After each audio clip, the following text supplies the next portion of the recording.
ሰላም ጤና ይስጥልኝ። ኢትዮጵያ ባለፉት ጥቂት ዓመታት በርካታ ዘርፎች ላይ ትልልቅ ለውጦችን አድርጋለች። ከለውጦቹ መካከል የምጣኔ ሀብትና ፋይናንስ ዘርፋችን ላይ የተደረጉ ማሻሻያዎችን፣ ዲጂታል ቴክኖሎጂ ላይ የሚሰሩ ስራዎችን እናም ደግሞ ትልልቅ መሰረተ ልማት ፕሮጀክቶችን መጥቀስ እንችላለን። ለዛሬ ግን ልዩ የሆነው የቃለ መጠይቅ ቆይታችን እንደ መወያያ ርዕስ የያዝነው ከተማ፣ ከተሜነት፣ ክትመትና የኮሪዶር ልማትን ነው። በዚህም እንግዲህ የርዕሰ ጉዳይና ተያያዥ አርዕስት ላይ ሰፊ የሆነ ትንታኔና ማብራሪያ እንዲሰጡን ከታላቅ ክብር ጋር ከኢፌዴሪ ጠቅላይ ሚኒስትር ዶክተር አብይ አህመድ ጋር እገኛለሁ። መጀመሪያ ክቡር ጠቅላይ ሚኒስትር ባለቦት ሰፊ ከፍተኛ የሆነ የስራ ኃላፊነትና ጠባብ የስራ ጊዜ ይህንን ጊዜ ስለሰጡን የላቀ ምስጋና አቀርባለሁ። እኔም እጅግ አድርጌ አመሰግናለሁ። እሺ፣ እስቲ ውይይታችንን ስንጀምር ስለ ኮሪዶር ልማት ስንሰማ አተገባበሩን እያየን 2 ዓመት ተቆጥሯል። አንዳንዶቹ ግን መጀመሪያ ላይ አብሶ ደግሞ እየተባለ የነበረው ከተማ ማስዋብ ብልጭልጭ ነው እና ብለው አቃለውት ነበረ።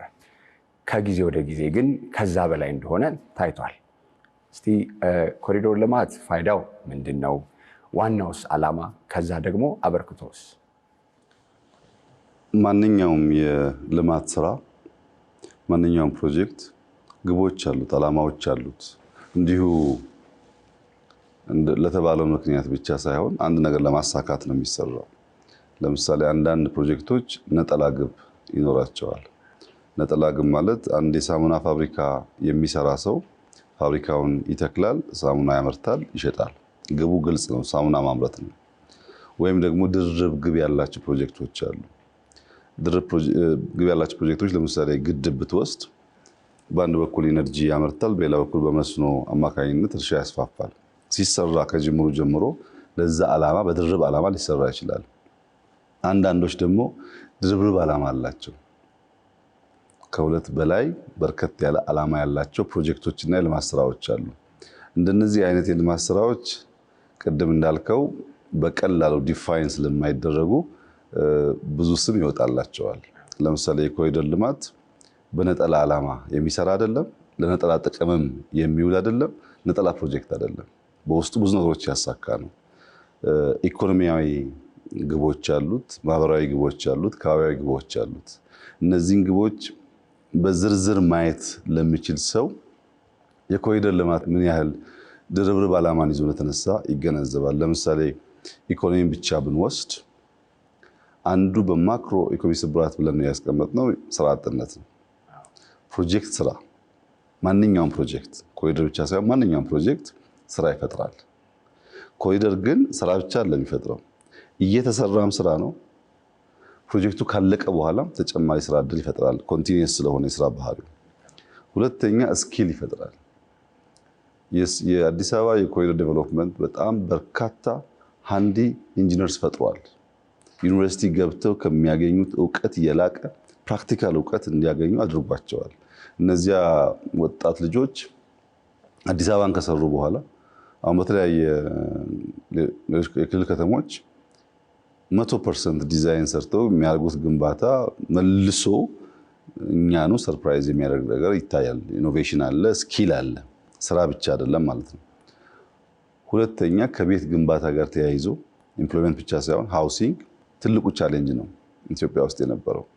መቼም ኮሪደር ከጀመርን በኋላ ፎቅ በ3 ወር ጨረስን፣ በ4 ወር ጨረስን ዜና እየሰማችሁ ነው። በብዙ ሺዎች ቤት እየገነባን ያለ ነው አክሮስ ዘ ካንትሪ። እነዛ ቤት ግንባታዎች የኮሪደር ልማቱ አካል ናቸው። ኮሪደር ስትሰራ ስፔስ ትለያለህ፣ የስፔሱን ፐርፐስ ትለያለህ፣ ሪፐርፐስ ታደርጋለህ። ለሃውሲንግ የሚያስፈልጉ ኤሪያዎች የተለጣጠፉ ላስቲኮች ሳይሆኑ ፕሮፐር ቤቶች እንዲሆኑ ይሰራል። በመንግስትም ይሁን በግል ማለት ነው። ሃውሲንግ አለ። ሶስተኛ ፕሮፐርቲ ቫልዩ አለ። ይሄ ቢልዲንግ ከኮሪደር በፊት ያለው ዋጋና ዛሬ አንድ አይደለም። በመንገዱ፣ በመብራቱ፣ በወክወዩ፣ በኔበርሁዱ መሻሻል ምክንያት የእያንዳንዱ ፕሮፐርቲ ቫልዩ ከፍ ይላል። ማንም ሰው ደግሞ ፕሮፐርቲ ላይ ኢንቨስት የሚያደርገው በሆነ ጊዜ ትርፋማ ሆናለሁ ብሎ በማሰብ ነው። ይሄን አውድ መፍጠር በራሱ ብዙ ሰዎች ተማምነው ኢንቨስት እንዲያደርጉ ያግዛል። ከዚያ ውጪ ኮኔክቲቪቲ ታስታውስ እንደሆነ አላቅም፣ ከኮሪደር በፊት ከሲኤምሲ ስራ መምጣት ወይም ከስራ ሲኤምሲ መግባት ያ ሁሉም ሰው የሚያውቀው ችግር ነው። አሁን ያ ችግር እንደው ዜሮ ነው ባልልም በከፍተኛ ደረጃ ተቃሏል። አማራጭ መንገዶች ሰርተናል፣ የነበረውን ማስፍተናል፣ የእግረኛና የመኪና ለይተናል። በዚህ ምክንያት ሰው በፈጠነ ጊዜ ውስጥ ወደ ስራው ወደሚፈልገው ቦታ ይደርሳል። ይሄ አንድ የኮኔክቲቪቲ መንገድ ነው። ከዛም ባሻገር በብዙ መንገድ ሊገለጽ የሚችል የኮኔክቲቪቲ አድቫንቴጅ አለው። ሌላው ቱሪዝም ነው። እንግዲህ እኛ ኢትዮጵያ ውስጥ እንደ ባህሪ ሆኖ ሌላ የውጭ ሰው ካልተናገረ በቀር እርስ በርስ የመደማመጥ ከውስጥ ሲነገር የመቀበል ጉዳያችን ዝቅ ያለ ነው። የዓለምን ሆነ የራሱ ጥናት የራሱ ምርምር ይፈልጋል። ግን አሁን የአዲስ አበባን ውብ መሆን መቼም የማይናገር ሰው ያለ አይመስለኝም። ከዚህ ቀደም መጥቶ ለኛ ያወራሉ። አሁን ግን ሁላችሁም ትሰሙታላችሁ፣ ሶሻል ሚዲያውም ስላለ። ያ ብቻ ግን አይደለም። በአምናና በዘንድሮ መካከል ከፍተኛ ቁጥር ያለው የቱሪዝም እድገት አለ አዲስ አበባ ውስጥ፣ ኢትዮጵያ ውስጥ አጠቃላይ የሎካል ቱሪዝምም የውጭ ቱሪዝምም ብዙ ገንዘብ እያገኘንበት ነው ማለት ነው። በድምሩ በኢኮኖሚ ኤሪያ ብቻ ኮሪደር ሲወሰድ አዲስ አበባን ሴንተር አድርጎ የጀመረ ኮሪደር ዴቨሎፕመንት የኢትዮጵያን የብልጽግና ማሳያ ምልክት ናት። አዲስ አበባ የብልጽግና ሲምቦል ናት። ማንም ሰው መጥቶ ከውጭ ሀገር አዲስ አበባን ብቻ ረግጦ ሌላ ነገራችንን ሳያይ የመመለስ እድሉ በጣም ከፍተኛ ነው። አዲስ አበባን ከወደደ ደግሞ ተጨማሪ ለማየት መፈለጉ ደግሞ ያድጋል።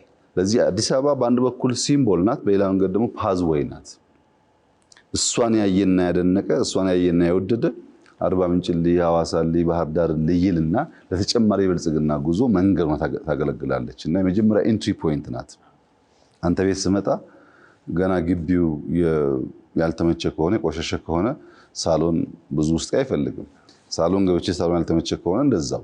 ለመጀመሪያ ላይ ያለው የፈርስት ኢምፕሬሽኑ በጣም ኢምፖርታንት ነው እና አዲስ አበባ ማማሯ ሰፊ ህዝብ ያላት ከተማ መሆኗ ብቻ ሳይሆን ለሌሎቹም ልማቶች እንደ ፓዝዌይ የምታገለግል ስለሆነ ከኢኮኖሚ አንጻር ጥቂቱን ነው የገለጽኩት። በጣም በርካታ አድቫንቴጆች አሉት። ሁለተኛ ኤንቫይሮንመንት እንውሰድ። ከባቢያዊ ግቡ ደግሞ የኮሪደርን ንጽህናው የተጠበቀ ያማረ ዘላቂ ስነ ምህዳር መፍጠር የሁሉም በማደግ ላይ ያሉ ሀገራት ህልም ነው። ያደጉትም ያን የመጠበቅ ፍላጎት ነው ያላቸው። ከባቢ አማረ ማለት ብዙ መልኮች አሉት። ለምሳሌ ከብክለት የጸዳ ኤንቫይሮንመንት መፍጠር፣ የድምጽ ብክለት ሊሆን ይችላል፣ የአየር ብክለት ሊሆን ይችላል፣ የወንዞች ብክለት ሊሆን ይችላል፣ የመንገዶች ቆሻሻ አወጋገር ስርዓት ሊሆን ይችላል።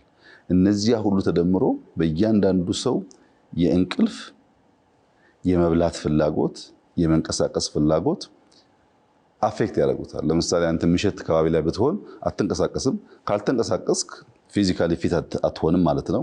ፊዚካሊ ፊት ካልሆንክ ከበላህም ካልበላህም እንቅልፍ ችግር አለ እና ተያያዥ ችግሮች ያስከትላል። የአማረ መልክዓ ምድር ለአእምሮ በከፍተኛ ደረጃ እረፍት ይሰጣል። በንጹህ ከባቢ ላይ መኖር፣ ንጹህ አየር መሳብ በገንዘብ የማንለካቸውን የጤና ትሩፋት የሚያስገኝ ነገር ነው። ሶስተኛው የአየር ንብረት ጥበቃ ነው። ቆሻሻ ሰዎች ተሰባስበው የሚኖሩበት ማንኛውም አካባቢ፣ ለምሳሌ አንድ ሰው ብቻ ያለበት አፓርትመንት እና ፋሚሊ ካለው የቆሻሻው መጠን ልክ በሰው ቁጥር ነው የሚያድገው። ሰው በርከት ለማለት ቆሻሻ በዛ ማለት ነው። ያን ቆሻሻ የምናስወግድበት ስርዓት ደግሞ ካላበጀን ሪዩዝ ማድረግ ብቻ አይደለም፣ ስርዓት ባለው መንገድ የማይወገድ ከሆነ ተመልሶ ያን ብክለት ያስከትላል። ከከባቢ አንጻር ግሪን ስለመሆኑ፣ ንጹህ ስለመሆኑ፣ ያማረ ስለመሆኑ ያ ሁላችንም የምናየው የምንሰማው ጉዳይ ስለሆነ ከፍተኛ ጥቅም አለው።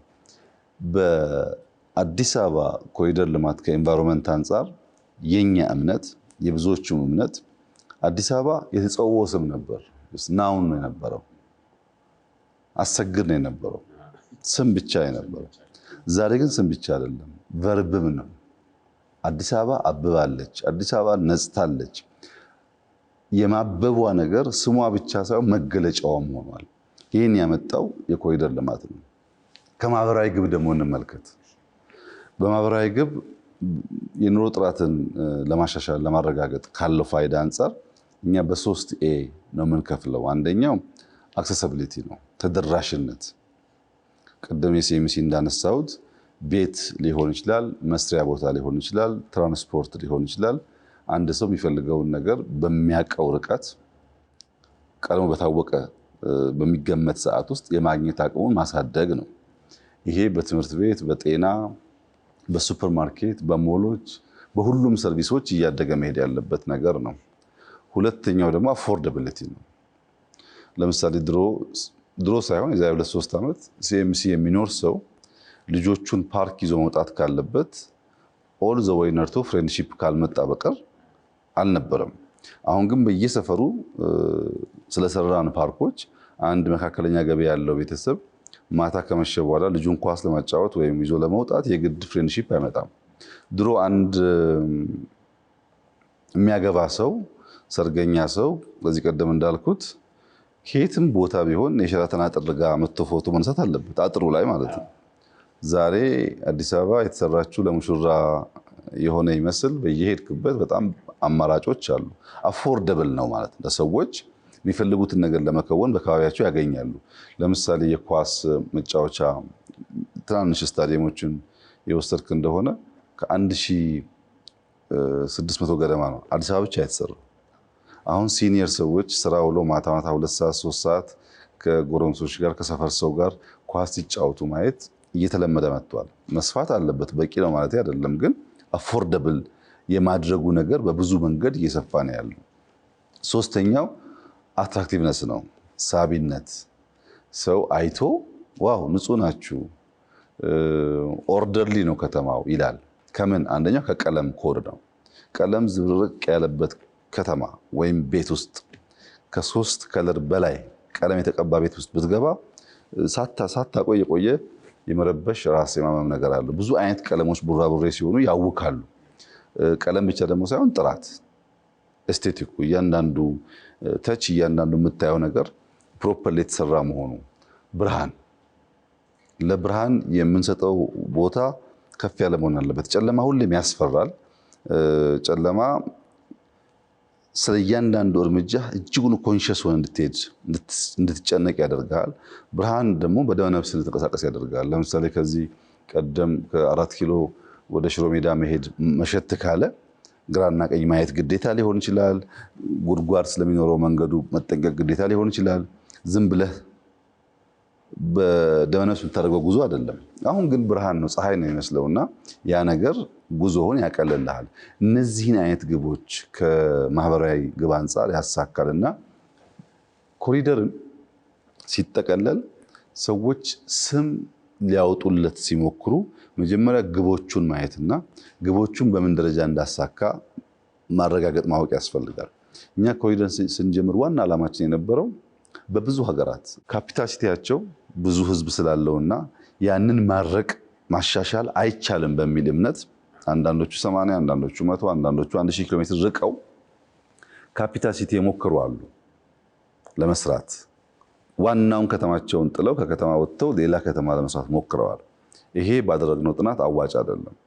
ከተማ ለምሳሌ እኔ ከዚህ ወጥቼ ወደ ቢሾፍቱ መስመር አንድ በጣም የሚያምር ከተማ ብሰራ፣ ፎቁ ንጹህ ከተማ ቢሰራ፣ ከዛ እኔ እናንተ ደግሞ ስንሄድ እዚህ ያለውን ባህል ስለሆነ ምን ወስደው ከተማው ያምራል፣ እኛ ግን አልተዘጋጅን ለዛ ጉዳይ። የምንነዳበት ስርዓት፣ ቆሻሻ የምንጥልበት ስርዓት፣ ወኮይና ፓርኪንግ የምንጠቀምበት ስርዓት የቀደመው ይሆንና ቶሎ ይበላሻል። እዚህ እያደረግን ያለ ነው ከተማ መቀየር ብቻ አይደለም፣ ካልቸር መቀየርም ነው።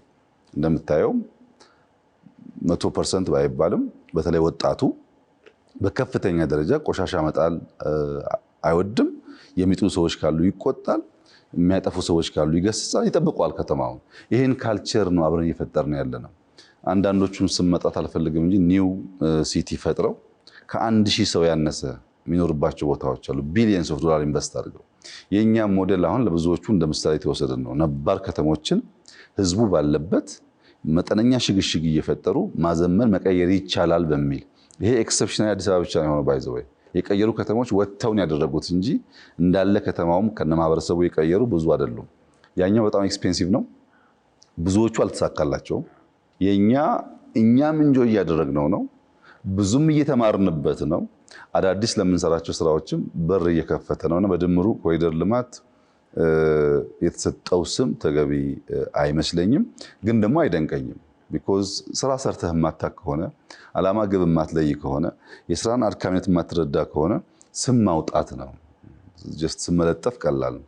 ያ ስም ለጣፊውን ሰውዬ ግን 1 ኪሎ ሜትር መተህ እንዴት እንደሚሰራ አሳይና ስራ ብትለው ያኔ ይገባሃል ችግሩ። ኮሪደር በጣም አድካሚ አታካይ ስራ ነው። ከብዙ ሰው ጋር የሚያጋጭ ስራ ነው። ካለቀ በኋላ የሚጥም ነው እንጂ በፕሮሰሱ የሚመች ስራ አይደለም። እንደዚህ ያለውን አስደናቂ ስራ ስም ከማውጣት አርፎ መማር የሚሻል ይመስለኛል። አመሰግናለሁ ክቡር ጠቅላይ ሚኒስትር። አንዳንዶች ደግሞ የምዕራብ ዘመን ምሁራን የመዋለ ንዋይ ፍሰት ትርፍ የመመለስ አቅምን ከግምት ውስጥ በማስገባት መንግስታት የመሰረተ ልማት ፕሮጀክቱ ላይ የሚያደርጉት የመዋለ ንዋይ ፍሰት ተገቢ አይደለም ይላሉ። እንዲያውም የመሰረተ ልማት ተደራሽነትን ጥራትም የማምጣት ኃላፊነት ለመንግስት ሳይሆን እንደው ለገበያ ይሰጣሉ። እስቲ ከዚህ አኳያ ለምንድን ነው መንግስት የመሰረተ ልማት ግንባታ ላይ የሚሳተፈው? ደግሞ የዜጎች ህይወትስ ላይ እንዴት ነው የሚመነዘረው የመሰረተ ልማት ግንባታ? እነሱም ትክክል ናቸው፣ እኛም ትክክል ነን። በዓለም ላይ መንግስት ኢንተርቪን ሳያደርግ የተገነባ መሰረተ ልማት አንድም ሀገር የለም። ዲፍረንሱ መቼ የሚለው ብቻ ነው። አሜሪካን የወሰድክ እንደሆነ ከ100 ዓመት በፊት ሊሆን ይችላል። ቻይና የወሰድክ እንደሆነ 40-50 ዓመት ሊሆን ይችላል። አውሮፓን የወሰድክ እንደሆነ ከሁለተኛ ዓለም ጦርነት በኋላ ሊሆን ይችላል። በየትኛውም ሀገር ብትሄድ ግን መንግስት ኢንተርቪን ሳያደርግ የተሰራ ክሪቲካል ኢንፍራስትራክቸር የሚባል የለም። ነገር ግን አንድ ኢንፍራስትራክቸር ከተሰራ በኋላ የማህበረሰቡ የወል እውቀት የወል ሀብት ከሆነ በኋላ መንግስታት ሲስተማቲካሊ ወደ ግለሰብ ማሸጋገር ይፈልጋሉ። ለምን? ገንዘብ እንዲያመጣ። ምን ማለት ነው? እነዚህ ሀገራት እውቀት ካደረጁ በኋላ በንግድ ስም ወደ ሌሎች ሀገራት የመውሰድ ፍላጎት ሲያድርባቸው እንደ መንግስት ከመሄድ የግሉን ፓርት ይመርጣሉ። ለምሳሌ ሳተላይት፣ የዛሬ 50 ዓመት የግል ኩባንያ ሳተላይት የሚያመጥቅ ነበር እንዴ? ይታወቃል? አይታወቅም። ጥቂት ሀገራት ነበሩ። ዛሬስ ግለሰቦች ሳተላይት የሚያመጥቁ በብዙ ሀገራት እናምጥቅላችሁ የሚሉ ኩባንያዎች አሉ። እነዚያ ሰዎች ግለሰብ ናቸው አይደሉም? ከመንግስት ጋር ምን ትስስር አላቸው? ሌላ ጥያቄ ሆኖ ግን ሀገራት ያን እውቀት የወል አድርገው ከአንድ ትውልድ በላይ ሲሻገር የቢዝነስ ዊንጋቸውን ይፈጥራሉ። በቶር ሮድን ብትወስድ ፕራይመርሊ መንግስት ነው ኢንተርቪን አድርጎ የሰራው ብዙ ሀገር። ግን ከተሰራ በኋላ በርካታ መኪና እንደሚተላለፍ በስንት ዓመት ገበያቸውን እንደሚያስገቡ ካወቁ በኋላ ጥቂት ሀገራት በግል ኢንቨስት የሚያደርጉ አሉ። በእኛ ሁኔታስ ያልክ እንደሆነ አሁን ኒውክሌር ማብለያ በግል ስራ ብንለው 5-10 ቢሊዮን ዶላር አውጥቶ የሚሰራ ግለሰብ ኢትዮጵያዊ ኩባንያ አለን ወይ?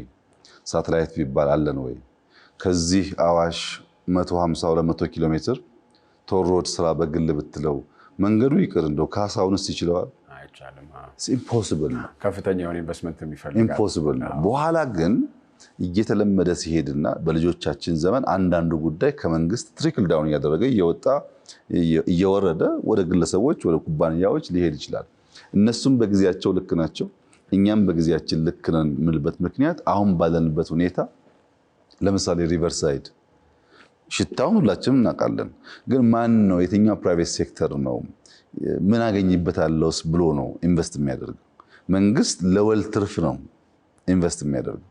አሁን ኢንቨስት አድርጌ በማግስቱ ብር አተርፍበታለሁ ሳይሆን ኢንቨስት አድርጌ ልጆቼ ጤናቸው ይጠበቃል፣ ኢንቨስት አድርጌ ተማሪዎች ትምህርታቸውን እንዲማሩ ሁኔታ ያመቻቻል፣ ሰላም ይፈጥራል፣ ልማት ይፈጥራል ብሎ ነው።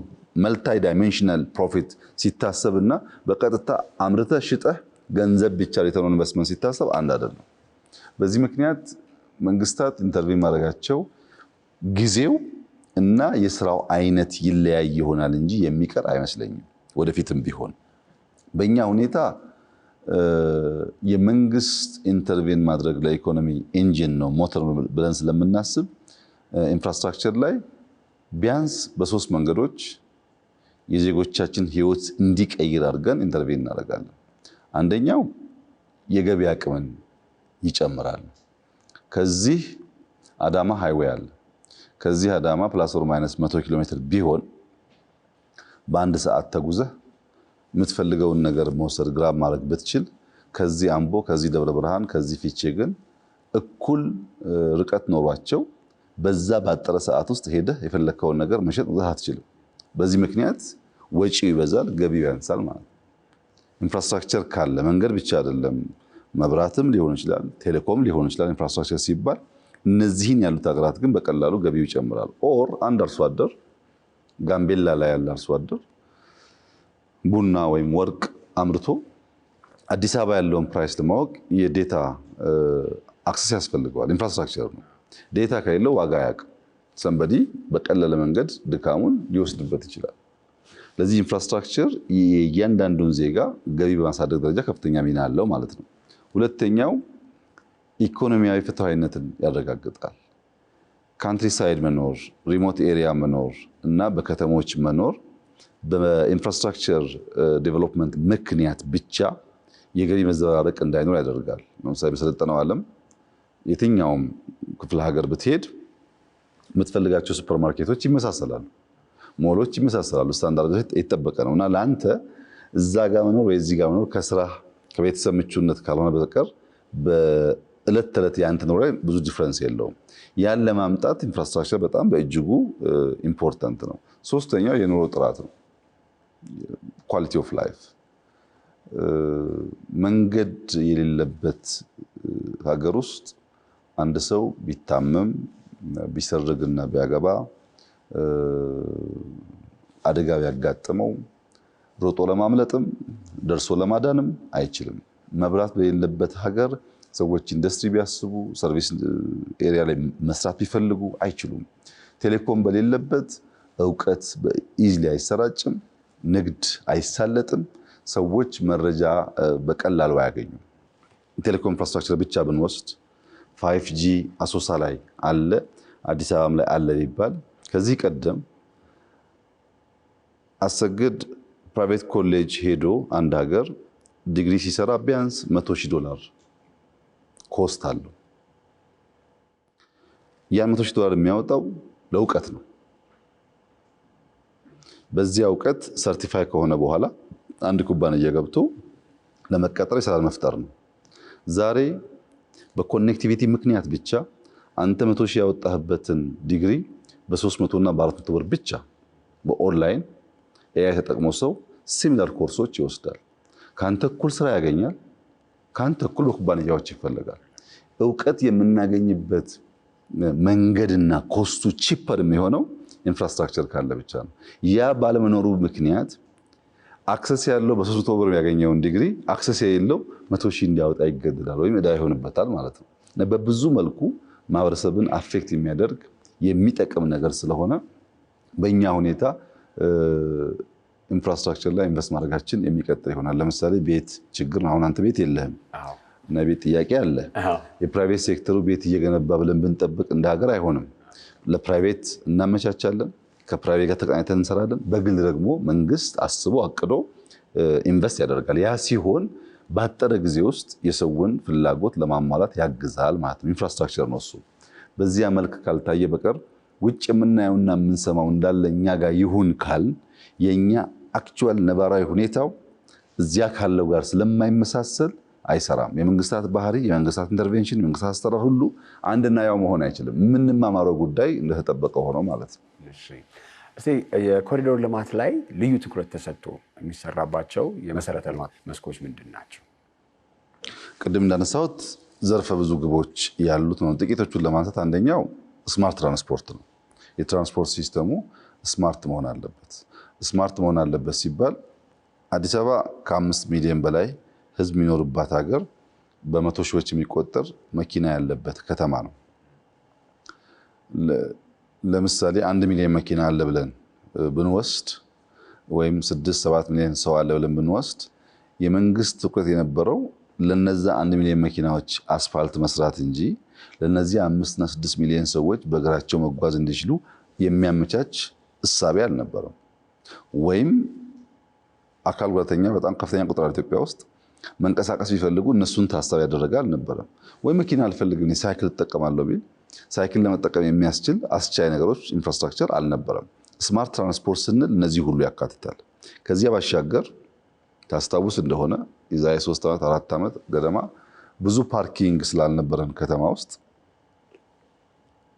አስፋልቱ የእግረኛ መንገድም ነው፣ አስፋልቱ የመኪና ማቆሚያም ነው፣ አስፋልቱ መኪና መንቀሳቀሻም ነው። በዚህ ምክንያት አደጋ ሊያጋጥም ይችላል። በፈጠነ ሰዓት ከምታስበው ቦታ ልደርስ አትችልም።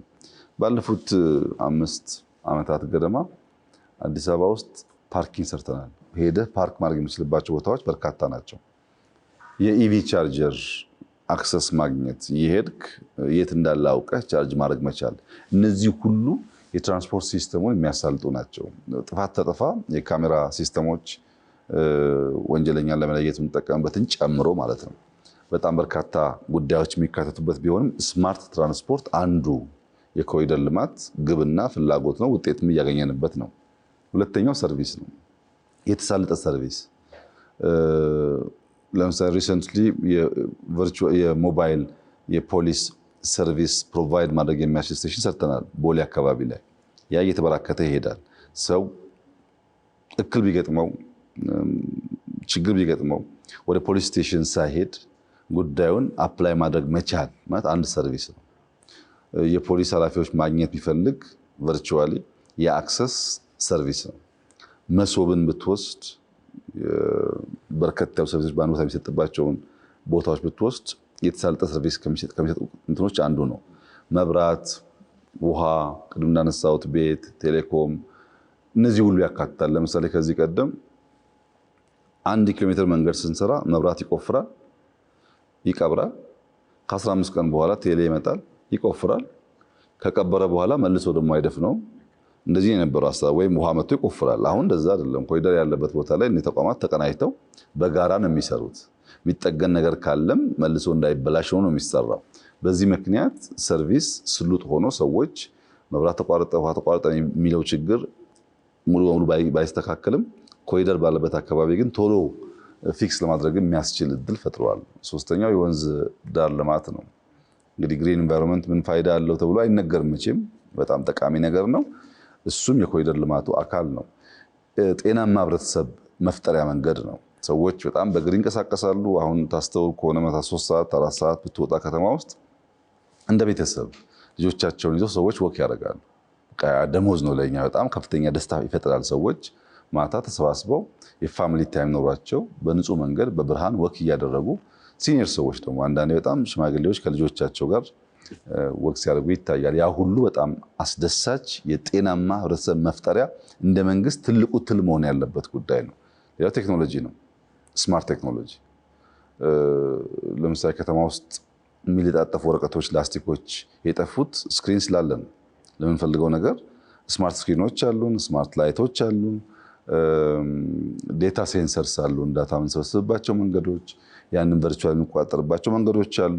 ብዙ የሚቀር ነገር ቢኖርም እየመጣ ያለበት ሂደት በጣም ተስፋ ይሰጣል። ለምሳሌ ዲጂታል አይዲ ሲሟላ አንድ ሰው የሆነ ሰው ላይ አደጋ አድርሶ ወይም ስፒድ ሊሚቱን አልፎ ቢነዳ የመኪናውን ፕሌት ብቻ ሳይሆን ሰውየውን ፎቶውን ብንወስድ አሁን ባለው ሁኔታ የት ነው የሚኖረው፣ ሰውየው ማን ነው፣ አከራካሪ ጉዳይ ነው። ወደፊት ግን ይሄ እየተሟላ ሲሄድ ልክ ፎቶውን ከወሰድን በኋላ ማንነቱን የት እንደሚኖር ስለምናውቅ የእርምት እርምጃ ለመውሰድ ለማስተካከል እድል ይፈጥራል። እና ኮሪደር ልማት እንደነዚህ ያሉ ነገሮችን ጠቅሎ የያዘ በብዙ መልኩ የህዝባችን የኑሮ ዘዬ ያሻሻለ ነገር ነው ተብሎ ሊወሰድ ይችላል። እሺ፣ ስሉጥ ከተሞችን ማንሳቱት ደስ ብሎኛል። የሚቀጥለው ጥያቄ እንግዲህ የኮሪደር ልማት ሲነሳ ጎን ለጎን ስሉጥ ከተሞችን ማንሳታችን አይቀርም። እነዛ ደግሞ ከተሞች የሚታወቁት በጣም ዘመናዊ የሆኑ የትራንስፖርት አማራጮችና ቅድም እርስዎ እንዳሉት የተሳለጠ አገልግሎት በመስጠታቸው ነው። እስቲ ባለፉት ዓመታት ላይ የትራንስፖርት አገልግሎት ዙሪያ ላይ ምን አይነት ስራዎች እየተሰሩ ነው? እስቲ ያብራሩልኝ። ቀደም ብዬ ለመነካካት እንደሞከርኩኝ እንደ ኢትዮጵያ እንደ አዲስ አበባ ባለ በጣም በርካታ ህዝብ የሚኖርበት ከተማ ውስጥ የትራንስፖርት አጠቃላይ እንቅስቃሴን ማኔጅ የምናደርግበት ስርዓት በጣም በርካታ ስራ ይጠይቃል። ግን እስካሁን ባለው አንድ መኪና መንገዶች በ100 ኪሎ ሜትሮች ሰርተናል። አዲስ አበባ ውስጥ የምታየው በሁለት መንገድ 3፣ 4፣ 5 መኪና የሚያሳልፉ የመንገድ ስርዓቶች በጥቂት አፍሪካ ሀገራት የሚታዩ ናቸው። ብዙ ቦታ እንደዚህ አይነት ልምምድ የለም። ሰፋፊ መንገዶች፣ ኦርደር የተቀመጡ መንገዶች፣ ሰው እንዴት እንደሚገለገልባቸው የሚያሳዩ መንገዶች። ሁለተኛ የዋን ዌይ ስርዓት፣ አንዳንድ ቦታ መሄጃ ብቻ መመለሻ ብቻ የሆነባቸው ኤሪያም በጣም በከፍተኛ ደረጃ አቀላጥፏል። ቅድም እንዳልኩ ፓርኪንግ ስለሰራ በየመንገዱ ሰው መኪና ፓርክ ከማድረግ ዞር አድርጎ ፓርኪንግ ውስጥ ይጠቀማል። መንገዱ ክፍት ይሆናል ማለት ነው። የትራፊክ ማኔጅመንት እንዲያድግ አድርጓል። የኢቪ ቻርጀሩም ቢሆን በከፍተኛ ደረጃ መኪና መንገዶችን አጠቃቀም ላይ ወጣ ያሉ ስለሆነ ጥቅሙ ከፍተኛ ነው።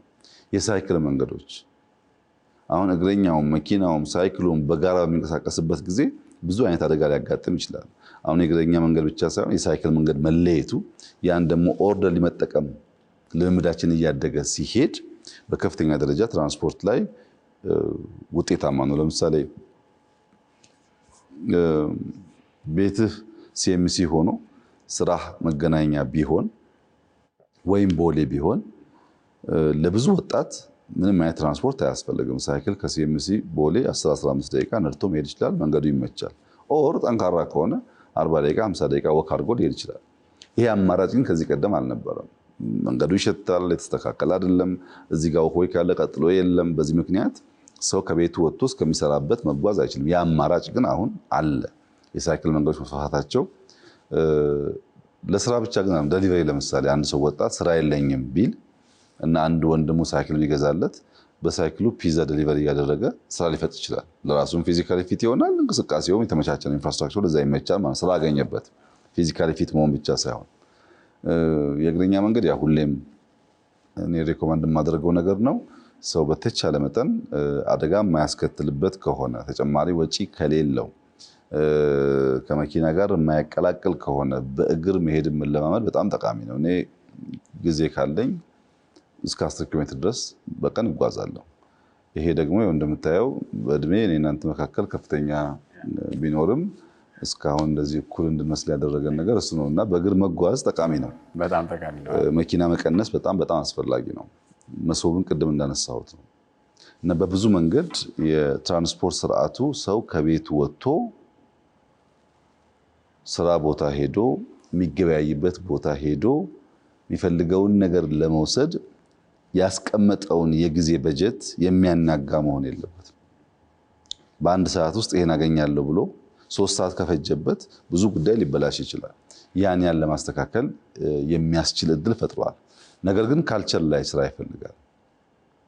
ትራንስፖርት ኢንፍራስትራክቸር ብቻ አይደለም፣ ካልቸር ጭምር ነው። እዛ ካልቸር ላይ የሚሰራ ስራ አለ ወይ? ግንዛቤ ማስጨበጫ እዛ ካልቸር ላይ የእናንተ ስራ ነው። ለምሳሌ ዘመድ ይሞትብኛል። ዘመድ ሲሞትብኝ ደርሶ ማስተዛዘን በጣም አስፈላጊ ነገር ነው። ባህላችን ነው። ሳይኮሎጂካሊ ጠቃሚ ነገር ነው። መቀጠል አለበት። ግን እኔ ዘመድ ሲሞትብኝ ዓለም ዘመድ እንደሞተበት መታሰብ የለበትም። አንተ ሲሞትብህ እኔ ሰርግ ሊኖርብኝ ይችላል። አንተ ሲሞትብህ እኔ ልታመምብኝ ይችላል። ኢትዮጵያ ውስጥ ያለው ካልቸር ግን አንተ ከሞተብህ ምንም ችግር የለው፣ መንገድ ላይ ድንኳን ማስቀመጥ ይቻላል እና በቃ ከዛ ለቅሶ ውጭ ዓለም የለም ማለት ነው። ኦር የሽኝት ልምምድ እንደ ፋሽን ኢትዮጵያ ውስጥ ተጀምሯል። አሁን ሰው ሲሞት አዳራሽ ተሰብስቦ ሽኝት ይደረጋል። ፈረንጆች ሽኝት የሚያደርጉት ሽኝ ከሸኙ በኋላ ወደ አክቹዋል ቀብሩ ቦታ የሚሄዱት ጥቂት ቤተሰብ ብቻ ነው። ትሰበሰባለህ፣ ትሰናበታለህ፣ ጥቂት ቤተሰብ ወስዶ ማረፊያ ቦታ ያስቀምጠዋል።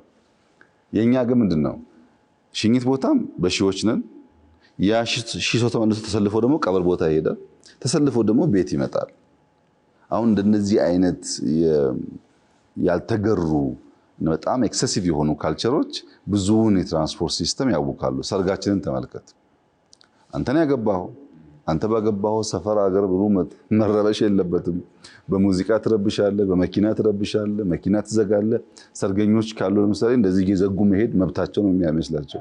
እንደዛ ትክክል አይደለም። ኢንፍራስትራክቸር ለኛ ፐርፐዝ ብቻ ሳይሆን ለሁሉ ሰው ፐርፐዝ የሚውል ስለሆነ ተከባብሮና በጋራ መጠቀም ያስፈልጋል። እኔ አሁን ከተማ ውስጥ እንቀሳቀስ እንግዳ ከሌለብኝ መንገድ መዝጋት አልፈልግም በየዕለቱ ለማድረጋቸው ስራዎች እና በምትሄድበት ሰዓት ፕራዮሪቲ ስለሌለ ሰዎች እያዩህ ማለት ነው እያዩህ አድቫንቴጅ ለመውሰድ ረዘም ላለ ጊዜ ያቆሙሃል። አሁን የተለመደው ስርዓት ምንድነው? የጊዜ ችግር ስላለ ሰውን በሙሉ ዘግተህ መሄድ ነው። ሰው በሙሉ መዝጋት ኢኮኖሚ ይጎዳል፣ ሰው ያስተጓጉላል። ትክክል አይደለም። ሰው ግን ኮንሺየስ መሆን አለበት። የሆነ እንግዳ ከመጣ ምልክት ካየ ቶሎ መንገድ መልቀቅ ባህል ካላደረገ ምን ይፈጠራል? ወደ ቀደመው መዝጋት ነው የምንገባው። ሌን መጠበቅ አንዱ ከፍተኛ የአዲስ አበባ ውስጥ ያለ ችግር የራስን መስመር ጠብቆ መንዳት ነው። ይሄን ማስተማር የሚገባቸው ሚዲያዎች ናቸው። ሰዎች ሌናቸውን ካልጠበቁ፣ ስፒዳቸውን ካልጠበቁ ሁሉ ሰው ልክ እንደ ታክሲ ከሆነ አደጋም ያመጣል። መንገዱ በቂ ሆኖ ሳለ በእኛ የነዳር ስርዓት ችግር ምክንያት ብዙ ነገሮች ይበላሻሉ። እነዛን ማድረግ እና መስራት ደግሞ የእናንተ ሚና ይሆናል ማለት ነው። ይህንን እንግዲህ የቤት ስራ ወስደን እንሰራለን። ብትወስዱ ይሻላል። እሺ፣ የኮሪዶር ልማት ላይ እንግዲህ ትልቅ ለውጥ ከታየባቸው ፕሮጀክቶች መካከል አንደኛው የተቀናጀው የወንዝ ዳር ፕሮጀክቶች ነው። እስቲ አንደኛ ምን ዓላማ ይዞ ነው እሱ የሚሰራው? ምን አይነት ለውጥስ ያመጣል? የሪቨርሳይድ በደንብ ገና ስላልወጣ ምን ያክል ሰው እንዳየው አላቅም። ግን እውነት ለመናገር ከሰራናቸው ስራዎች ውስጥ በጣም ከፍተኛ ግምት የሚሰጠው በጣም ጠቃሚው ስራ ሪቨርሳይድ ነው። አዲስ አበባ ላይ ክሎስ ቱ 50 ኪሎ ሜትር የሆነ አጠቃላይ የሚሰራው የሪቨርሳይድ 8 ወንዞች ላይ ይሰራል። አንደኛው ለምሳሌ ከእንጦጦ ጫፍ ጀምሮ በፒያሳ አቋርጦ በፒኮክ የሚሄደው ነው። ብዙዎቹ ወንዞች ግን እየተገናኙ የሚሄዱባቸው ቦታዎች አሉ። አንደኛውን ብቻ መስመር መስራት የምትፈልገውን ግብ ያሳካል። ምክንያቱም ከአንደኛው የሚመጣ ቆሻሻ ስለሚያበላሸው። ሪቨርሳይዱ ብዙ ሀገራት እኔም ያየሁት የተለመደው ሪቨር ባንኩን የውሃ መሄጃውን ብዙ ሀገራት አሳምረው በድንጋይ አድርገው ሰርተዋል። ንጹህ ውሃ እንዲሄድበት ብዙ ቦታ ይታያል። የኛ ለየት የሚያደርገው ግን ከውሃ መሄጃው ግራና ቀኝ እንደየቦታ ሁኔታ 50 100 ሜትር ድረስ ወክወይ ያለው ፕላንቴሽን ያለው መዝናኛ ቦታ ያለው ለእይታ በጣም ማራኪ የሆነ ነገር ነው። የብዙ ከተሞች ውበት ግሪን መሆን ብቻ ሳይሆን ለውሃ ዳር መሆናቸው ነው። ኦሽን ወይም ሌኮች ያሉባቸው ከተሞች የተሻለ ተፈላጊ ናቸው። አዲስ አበባ እንዳጋጣሚ ሆኖ የአየር ጠባዩ በጣም የተመቸ ነው። ግሪን መሆን ትችላለች፣ ግን ደግሞ ውሃ የለንም። ያንን ክፍተት የምንሞላው አንዱ የሪቨር ልማቱ ያንን ጋፕ ይሞላዋል። ውሃ፣ የውሃ ድምፅ፣ ግሪን ነገር ማየት፣ ንጹህ አየር ማሽተት ቅድም እንዳልኩት ሰላም የሚሰጥ ጉዳይ ነው። ያን ለማድረግ ሪቨር ባንኩ ሲስተካከል ብዙ የኑሮ ዘዬ ያሻሽላል። ከዚህ ቀደም ግን የነበረው ብዙ ቦታ በእግር አይደለም በመኪና እየነዳህ ሪቨር ክሮስ የሚያደርግባቸው ቦታዎች ላይ ከደረስክ መስታወት ከተከፈተ ጉንፋን ያማል፣ ቶንስል ያማል። በጣም ከፍተኛ ሽታ ነው ያለው። በእግር ደግሞ አይታሰብም። ለምን? የኛ ውሃዎች ጥቁር ናቸው፣ አይገልጸውም። እና የሪቨር ሳይዳችን ጥቁር መርዛማ የነበሩ ውሃዎችን ማከም ነው። ለኑሮ ምቹ ያልሆነ ውሃ ወንዝ ዳርቻ ማለት የደህንነት መሰባሰቢያ ነው የነበረው አዲስ አበባ ውስጥ።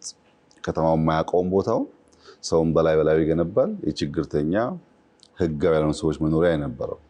አሁን ግን ከጥቂት ዓመታት በኋላ አዲስ አበባ ውስጥ የምንሻማባቸው ቦታዎች ለመኖር ሪቨርሳይድ ናቸው። አንደኛ ግሪን ነው፣ ንጹህ ውሃ ይኖራል፣ ርቀት ስላለው ለቪው ይመቻል። ሆቴልም ፈርኒሽ አፓርትመንት ቢሰራ ሬስቶራንትም ቢኖር በእጅጉ የሚመች ይሆናል። ለምሳሌ ቀበና የብዙ ሰዎች የሚታወስ ውሃ ነው። ሲኒየር ሰዎች ብታናገር ቀበና ዋኝተን ቀበና እንደዚህ አድርገን ይላሉ። ጎኑም ታዋቂ ሃይስኩል ስላለ የዛሬ 2-3 ዓመት ሙሉ በሙሉ ሻንቲ ሃውሶች የሞሉበት ውሃው በጣም የሚሸት የቆሸሸ ነው የነበረው። አሁን ከተማችን ውስጥ ካሉ ትላልቅ ሌኮች አንዱ ቀበና ነው። በጣም ቆንጆ ሬስቶራንቶች በአቅራቢያው ተሰርተዋል። ለእይታ በጣም የሚመች ነው። እንደ መዝናኛ ቦታ ውሰደው። ትናንትና በጣም ቆሻሻ የነበረው አሁን እንደ መዝናኛ ቦታ ውሰደው። ውሃዎቻችንን በሚመለከት እየተሰራ ያለው ስራ አላለቀም። በተለይ ውሃውን ማጥራት፣ ቆሻሻውን መለየቱ ስራ 6-7 ቦታ እየተገነባ ነው ያለው፣ አላለቀም። እሱ ሲገነባ አብዛኛው ቆሻሻ ውሃ ሲስተም ውስጥ ገብቶ ከተጣራ በኋላ ንጹህ ውሃ ኮርሱን ጠብቆ ይቀጥላል። ቆሻሻው ግን ተመልሶ ወደ ማዳበሪያ፣ ሌሎች ጥቅሞች የሚውል ይሆናል። መቆሸሽ አይቀርም ከተማ ካለ፣ ግን የምናጸዳበት ስርዓት ደግሞ እየዘረጋን ያለ ነው። በዚህ ምክንያት ሪቨርሳይድ በእኔ እምነት ለብዙ ሀገራት ምሳሌ የሚሆን ልጆቻችን የሚኮሩበት ስራ፣ ግን በጣም ደግሞ የፈተነን ስራ፣ ከስራዎቻችን ሁሉ ፈታኙ ስራ ነበረ። ፓርኮችን ብትመለከት ከሱ ጋር የሚያያዙ አንደኛ ስፔስ፣ አዲስ አበባ ውስጥ ያለ ስፔስ አላግባብ በመያዙ ምክንያት የስፖርት ፊልድ አታገኝም፣ ወክ ማድረግ መከራ ነው፣ ፓርኮች በበቂ የሉም፣ የጋራ የሆኑ ጉዳዮች ለመፈጸም ስፔስ የለም። ካለም ኪስ ቦታ ናት፣ ሽጣት ነው ቋንቋው። ትንሽ ቦታ ካለችማ ኪስ ናት ነው። ኪስ ቦታ ለግለሰብ ብቻ ሳይሆን ለወል እንደሚያስፈልግ፣ ግሪን ነገር ማየት እንደሚያስፈልግ፣ ኳስ መጫወቻ ማየት እንደሚያስፈልግ ሰው አያምንም። ብዙ ቦታ አይታችሁ ከሆነ የመንግስት ቤቶች አፍርሰን ኳስ መጫወቻ፣ ባስኬትቦል መጫወቻ፣ ፓርኮች እንሰራለን። ቢኮዝ ያ ኔበርሁድ ያስፈልገዋል፣ ያ ስፔስ፣ ያ ብሬክ እና ስፔስን በደንብ መጠቀም አንዱ ስራ ነው። ሁለተኛው ስፖርት ነው። የጤና ላይ የሚደረገው ኢንቨስትመንት፣ ሆስፒታል መስራት፣ መድኃኒት መግዛት ምናምን ብቻ ሳይሆን ይሄን ነገር ማድረግ በትውልዱ ሄልዚ እና በጣም ረዥም ጊዜ የሚኖር ጄኔሬሽን ለመፍጠር ስለሚያግዝ ከስፔስ ቀጥሎ ስፖርት ሁለተኛው በዚህ ውስጥ የሚካተት ጉዳይ ነው። ሶስተኛው ሶሻል ጋዘሪንግ እና የላይፍ ስታይል ነው። ሰዎች በጋራ ኳስ መጫወት፣ በጋራ ወክ ማድረግ፣ በጋራ መዝናናት ከለመዱ በዛው ልክ በዜጎች መካከል አብረው የመኖር ልምምድና ጥምረት እያደገ ስለሚሄድ፣ መተሳሰብ እያደገ ስለሚሄድ፣ መተዋወቅ መዋደድ እያደገ ስለሚሄድ ሶሻል ኮሄዥን ይፈጥራል። ለዛም በጣም ኢምፖርታንት ነው። አራተኛው ሰርቪስ ነው። እነዚህን ሁሉ ነገሮች ስለሚያሟላ የሪቨርሳይድ እና የፓርኮች ስራ አዲስ አበባ ውስጥ በጣም ከፍተኛ ለውጥ የሚያመጣ ስራ ነው። ግን እየዋለ እያደረ ነው ሞር እየጣፈጠ እየበሰለ የሚሄደው። ዛፎች እያደጉ ያልተገነቡ ቤቶች እና መንገዶች እየተሳለጡና እየተያያዙ ሲሄዱ በየጊዜው ሞር እያማረበት ይሄዳልና ሪቨርሳይድ በጣም ጥሩ ስራ ነው። ወጣቶች ይሁነኝ ብለው አስበው በተለይ ዊኬንድ ወክ ማድረግ አለባቸው። ሪቨርሳይድ ብዙ ትምህርት ያገኙበታል፣ ሀገራቸውን እንዲወዱ ያደርጋቸዋል እና በጣም ከሚያኮሩ የኢትዮጵያ ስራዎች እንደ አንዱ ሰደው። አሁን አዲስ አበባ ከሰራን በኋላ ሐዋሳ ታውቋለህ፣ ሌኩን ለረጅም ዓመት ነበረ፣ ዝግ ነበረ። አሁንስ አክሰስ ፈጥረውለታል። ቀጥሎ ደግሞ ወክዌይ ይሰሩለት ነው። ተጀምሯል ፕላኑ፣ ገና ስራው አልተጀመረም። ስፔስ መክፈት ተደርጓል። እስካሁን ቢሾፍቱ ሆራን ብትወስድ ከዚህ ቀደም አክሰስ አልነበረውም። አሁን ዙሪያውን ወክዌይ አለው። ባህር ዳር ብትሄድ ሙሉ ውሃው ዝግ ነበር ድሮ። አሁን ተከፍቶ ለከተማ ብሪዝ ራሱ በጣም አሻሽሏል። ጅማ፣ አርባ ምንጭ በየቦታው ይሄ ነገር ልምምድ እየሆነ መጥቷል እና አዳዲሶቹም ትናንሾቹ ከተሞችም ይሄን ከተማሩ ሪቨርሳይዶቻችን ሳይበላሹ፣ ውሃዎቻችን ሳይበላሹ ከውሃ ከዛፎች ጋር ኮኤግዚስት እናደርጋለን። አሁን አዲስ አበባ ወፍ ማየት የተጀመረበት ዋና ምክንያት ትናንሽ ሌኮች ካሉ ኔቸር ሲመለስ አብሮ የሚመለሱ ጉዳይ አለና ያ ሁሉ በጣም አስፈላጊ ነገር ስለሆነ ጥሩ ስራ ነው ብሎ መውሰድ ይቻላል። ቀደም ሲል ጤናማ ህብረተሰብን አንስተውልኝ ነበረ። እንግዲህ መሰረተ ልማቶች ላይም ስንመለከት እነሱን ለማንሳት ጤናማ ህብረተሰብ የሚፈጥሩ መሰረተ ልማቶች ተብሏል። ይሄ ማለት እንግዲህ ክሊኒኮች፣ ሆስፒታሎች፣ የጤና ተቋማትን ነው ወይስ ለየት ያለ ነገር ነው? ጤና ላይፍ ስታይል ነው። ጤና አመጋገብ ነው። ጤና የአኗኗር ዘይቤም ጭምር ነው። ግን ጤና የሚባለው አካል ብቻ አይደለም። እኛ ለአካል ቅድም እንዳነሳሁት የስፖርት ማዘውተሪያና ለእንቅስቃሴ ምቹ ከተማን መስራት ፊዚካሊ ፊት የሆነ ማህበረሰብ ለመፍጠር ያግዘናል። ሁለተኛው ግን ከአእምሮ አንጻር ነው። ላይብረሪ ካለ፣ ግሪን ስፔስ ካለ፣ ሰው ተቀምጦ የሚያነብባቸው ቦታዎች ካሉ፣ እንደ ሳይንስ ሙዚየም እንደ አብሮት ላይብረሪ ያሉት ከተማ በሚሆንበት ሰዓት ሰው አካሉን ብቻ ሳይሆን አእምሮንም የአእምሮን ጤና ይጠብቃል። ለምሳሌ አብሮት ላይብረሪን ብትወስድ ከምሽቱ 5 ሰዓት 4 ሰዓት ብታልፍ ወጣቶች ተቀምጠው ሲያነቡ ታያለህ። በጣም ተስፋ ሰጪ ነገር ነው። ሳይንስ ሙዚየምን ብትወስድ ዝም ብሎ ሀገራት ሳይሆኑ በሳይንስ ከፍ ያለ ቦታ የደረሱ ሀገራት በቅርቡ የህንድ ጠቅላይ ሚኒስትር የማየት እድል ነበራቸው። የእስራኤል ፕሬዝዳንት የማየት እድል ነበራቸው። የሲንጋፖር ፕራይም ሚኒስትር የማየት እድል ነበራቸው። በእንደነዚህ አይነት ሀገራት ሁሉ በጣም ከፍተኛ ግምት የተሰጠው ስራ ነው የተሰራው። እኛ ጋር ስላለ መርከስ የለበትም። ኢትዮጵያ ውስጥ ያለው የሳይንስ ሙዚየም በዓለም ላይ 10 በዛ ደረጃ ማግኘት ይቻላል አይደለም፣ ቀላል አይደለም። ያለው ኮንቴንትም ስራው ይሄ ሁሉ ለልጆቻችን አእምሮ ከላይብረሪ በተጨማሪ ብዙ ነገር ለማየት እድል የሚሰጥ ነው። ሶስተኛው ግን አርበኝነት ነው። ፓትሪዮቲዝምን ይፈጥራል። ሀገርን እንድትወድ ጎረቤትን እንድትወድ በጋራ ለመኖር የሚያስችል ነገር የአባቶችን ገድል እንድታውቅ ያግዛል። አድዋ ሙዚየም፣ የፓላስ ሙዚየሞች ቀላል ትርጉም ይሰጣቸው አይደሉም። ሰው ታሪኩን ማንነቱን እያወቀ ትክክለኛ የሆነ ናሬሽን እየገነባ በኢትዮጵያዊነት እየኮራ መሄድ አለበት። አፍሪካ ውስጥ እንደምታውቀው ሁሉም ሀገራት በኮሎኒ ተገዝተዋል። ግን ሁሉም ሀገራት ከሞላ ጎደል የሄድኩባቸው ስትሄድ አበባ የምታስቀምጥበት ነፃ ያወጡበትን ቀን የሚያከብሩበት ቦታ አላቸው። እኛ እኮ አድዋ ሙዚየም እስከሰራንበት ጊዜ ድረስ የውጭ ሰው ስቴት ቪዚት ቢመጣ እዚህ ጋር ሄደህ አበባ አስቀምጥ የምንልበት ቦታ እኮ አልነበረንም እንደ ሀገር። ይሄ በጣም አሳፋሪ ነገር ነው። ኢትዮጵያን ለሚያክል ሀገር አንደኛ ብቸኛዋ ያልተገዛች ሀገር እና የድል በዓል የምታከብር ሀገር ናት። ሌላው የሚያከብረው ነፃ ያወጣበትን ጊዜ ነው፣ እኛ ያሸነፍንበትን ጊዜ ነው። ያን የሚያክል ትልቅ ታሪክ ኖሮን ግን እንግዳ ሲመጣ ለጀግኖች አበባ አስቀምጥ ታሪካችን የምንልበት ቦታ አልነበረንም። ፓላሶቻችን በጣም አሳፋሪ ነበሩ፣ ለውጩም ሰው ለውስጡም ሰው። እነዚያን ነገር እያየ ያደገ ሰው የአርበኝነት ስሜት ሀገር የመውደድ ስሜቱ እያደገ ይሄዳል። ከተሞችም ከተጸውዖ ስማቸው በተጨማሪ መለያ ነገር ያስፈልጋቸዋል። ስታቹ ኦፍ ሊበርቲን ብታይ አውቶማቲካሊ ይመጣብህ ነገር አለ። ኒውዮርክ ነው ታስባለህ። ኒውዮርክ ብቻ አይደለም ስሙ፣ ያ ስታቹም ራሱ መለያው ነው። ሪዮ ብትሄድ ወይም ክራይስት ሪዲመርን ብታይ አውቶማቲካሊ ሪዮ ነው ትላለህ። ያ መለያው ነው ለከተማው። ብዙ ሰው የሚስብ ቱሪስት የሚስብ ብቻ ሳይሆን ከተማውን ለማወቅ የሚያግዝ ነው። አይፍል ታወርን ብታይ አውቶማቲካሊ ፓሪስ ትላለህ። ኬፕ ታውን ራሱ ኬፕ ፖይንት እንደተጠበቀ ሆኖ ኬፕ ፖይንት የራሱ የሆነ ቢዩቲ ያለው ግን ቴብል ማውንቴን ያለበት ቦታ ሲታይ አውቶማቲካሊ ኬፕ ታውን ይታወሳል። አሜሪካ ውስጥ ለምሳሌ ልክ ስታቹ ኦፍ ሊበርቲ እንደሚባለው ሆሊውድም ሲታይ ኤልኤን ያስታውሳል አይደለም? እነዚህ ነገሮች አሁን ለምሳሌ የኤልኤን የሆሊውድ ኮምፓውንድ አጠቃላይ ብትወስድ እውነት ለመናገር እንጦጦን አያክልም። ተራራማ ቦታ አለው፣ ብዙ ግሪን አይደለም። የሆሊውድ በውስጡ የያዛቸው ፊልሙ እንዴት እንደሚሰራ የሚታይባቸው ቦታዎች ናቸው ብርቁ ነገር። ያን ነገር በእንጦጦ ላይ በየካ ላይ ምናምን ብትሰራ ኤግዛክት እሱ ማለት አይደለም። በራሱ መልክ በከፍተኛ ደረጃ የከተማውን መልክ ይቀይራል። አሁን እንጦጦ ፓርኩ ጋር ከዚህ ቀደም ፓርኩ ነበር ታስታውሳለህ፣ በጣም በርካታ ስራዎች ሰርተዋል። አሁን ግን 3 የሚገርሙ እንስቶች አሉ። አንደኛዋ መስከረም ትባላለች። ዞማ የሚባል ፓርክ ያላት ናት።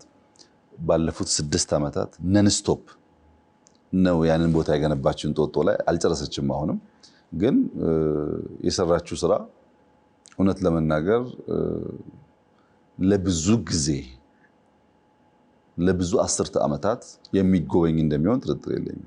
አንዲት ሴት እንደ ዲዛይነር፣ እንደ አናጢ፣ እንደ ባለሀብት ሁሉም ነገር ሆና የገነባችውን ቦታ እንጦጦ ላይ ብታይ በጣም ገደላማ ቦታ ነው። ግን ገንዘብን ማዕከል ያደረገ ሳይሆን አንድ ቫሊዩ ለልጆች ማሸጋገርን ታሳቢ ያደረገ ስለሆነ እሷ በምሰራበት እንጦጦ ኤሪያ ውስጥ አይዶን 15 ሄክታር ሊሆን ይችላል። አንድም ባህር ዛፍ የለም። አጽድታ ሙሉ በሙሉ ኢንዲጂነስ ትሪ አድርጋለች። ተክላ ያለውንም ደግሞ ተንከባክባ አንድ በጣም መታየት የሚችል ቦታ ነው። ከሷ ብዙም ሳትርቅ ሳባ የምትባል የሀገር ባህላዊ ቅርሶችን የምታሳይ ሌላ ሴት ደግሞ የልቧን ግዝፈት የልቧን ትልቅነት የሚያሳይ ስራ ሰርታለች። የእሷን ሲሊንግ ርቀት አይተህ የእሷን የስቴርስ የኮሪደር ስፋት አይተህ ሀብታም የምትለው ሰው ቤት ስትሄድ አታገኘውም። የአንዳንድ ሰው ልቡን በስራው ታየዋለህ። የልቧን ትልቅነት በጣም ሀብታም ሆና ሳይሆን ልቧ ትልቅ ስለሆነ የኢትዮጵያን ካልቸር ለማሳየት የሚያስችል አስደማሚ ስራ ሰርታለች። ሌላኛዋ ሶስተኛዋ እህት ደግሞ ጎን ላይ የሰርከስ ቦታ ሰርታለች። ጎን ለጎን ናቸው እነዚህ ሴቶች። የሰርከሷ እህት ወጣቶች ታዳጊዎች አሰልጥና በዓለም መድረክ የኢትዮጵያን ብቃት የምታሳይ አሁን እኛ እንግዳ ስናመጣ አብዛኛዎቹን ለእንግዶች መሳየው ያን ብቃት ነው። ቢኮዝ መወዳደሪያ ነገር ስለሆነ ብዙ ቦታ የሚገኝም ስላልሆነ ወጣት ላይ ትሰራለች። ሁለተኛዋ ደግሞ ባህል ቅርስ ታሳያለች።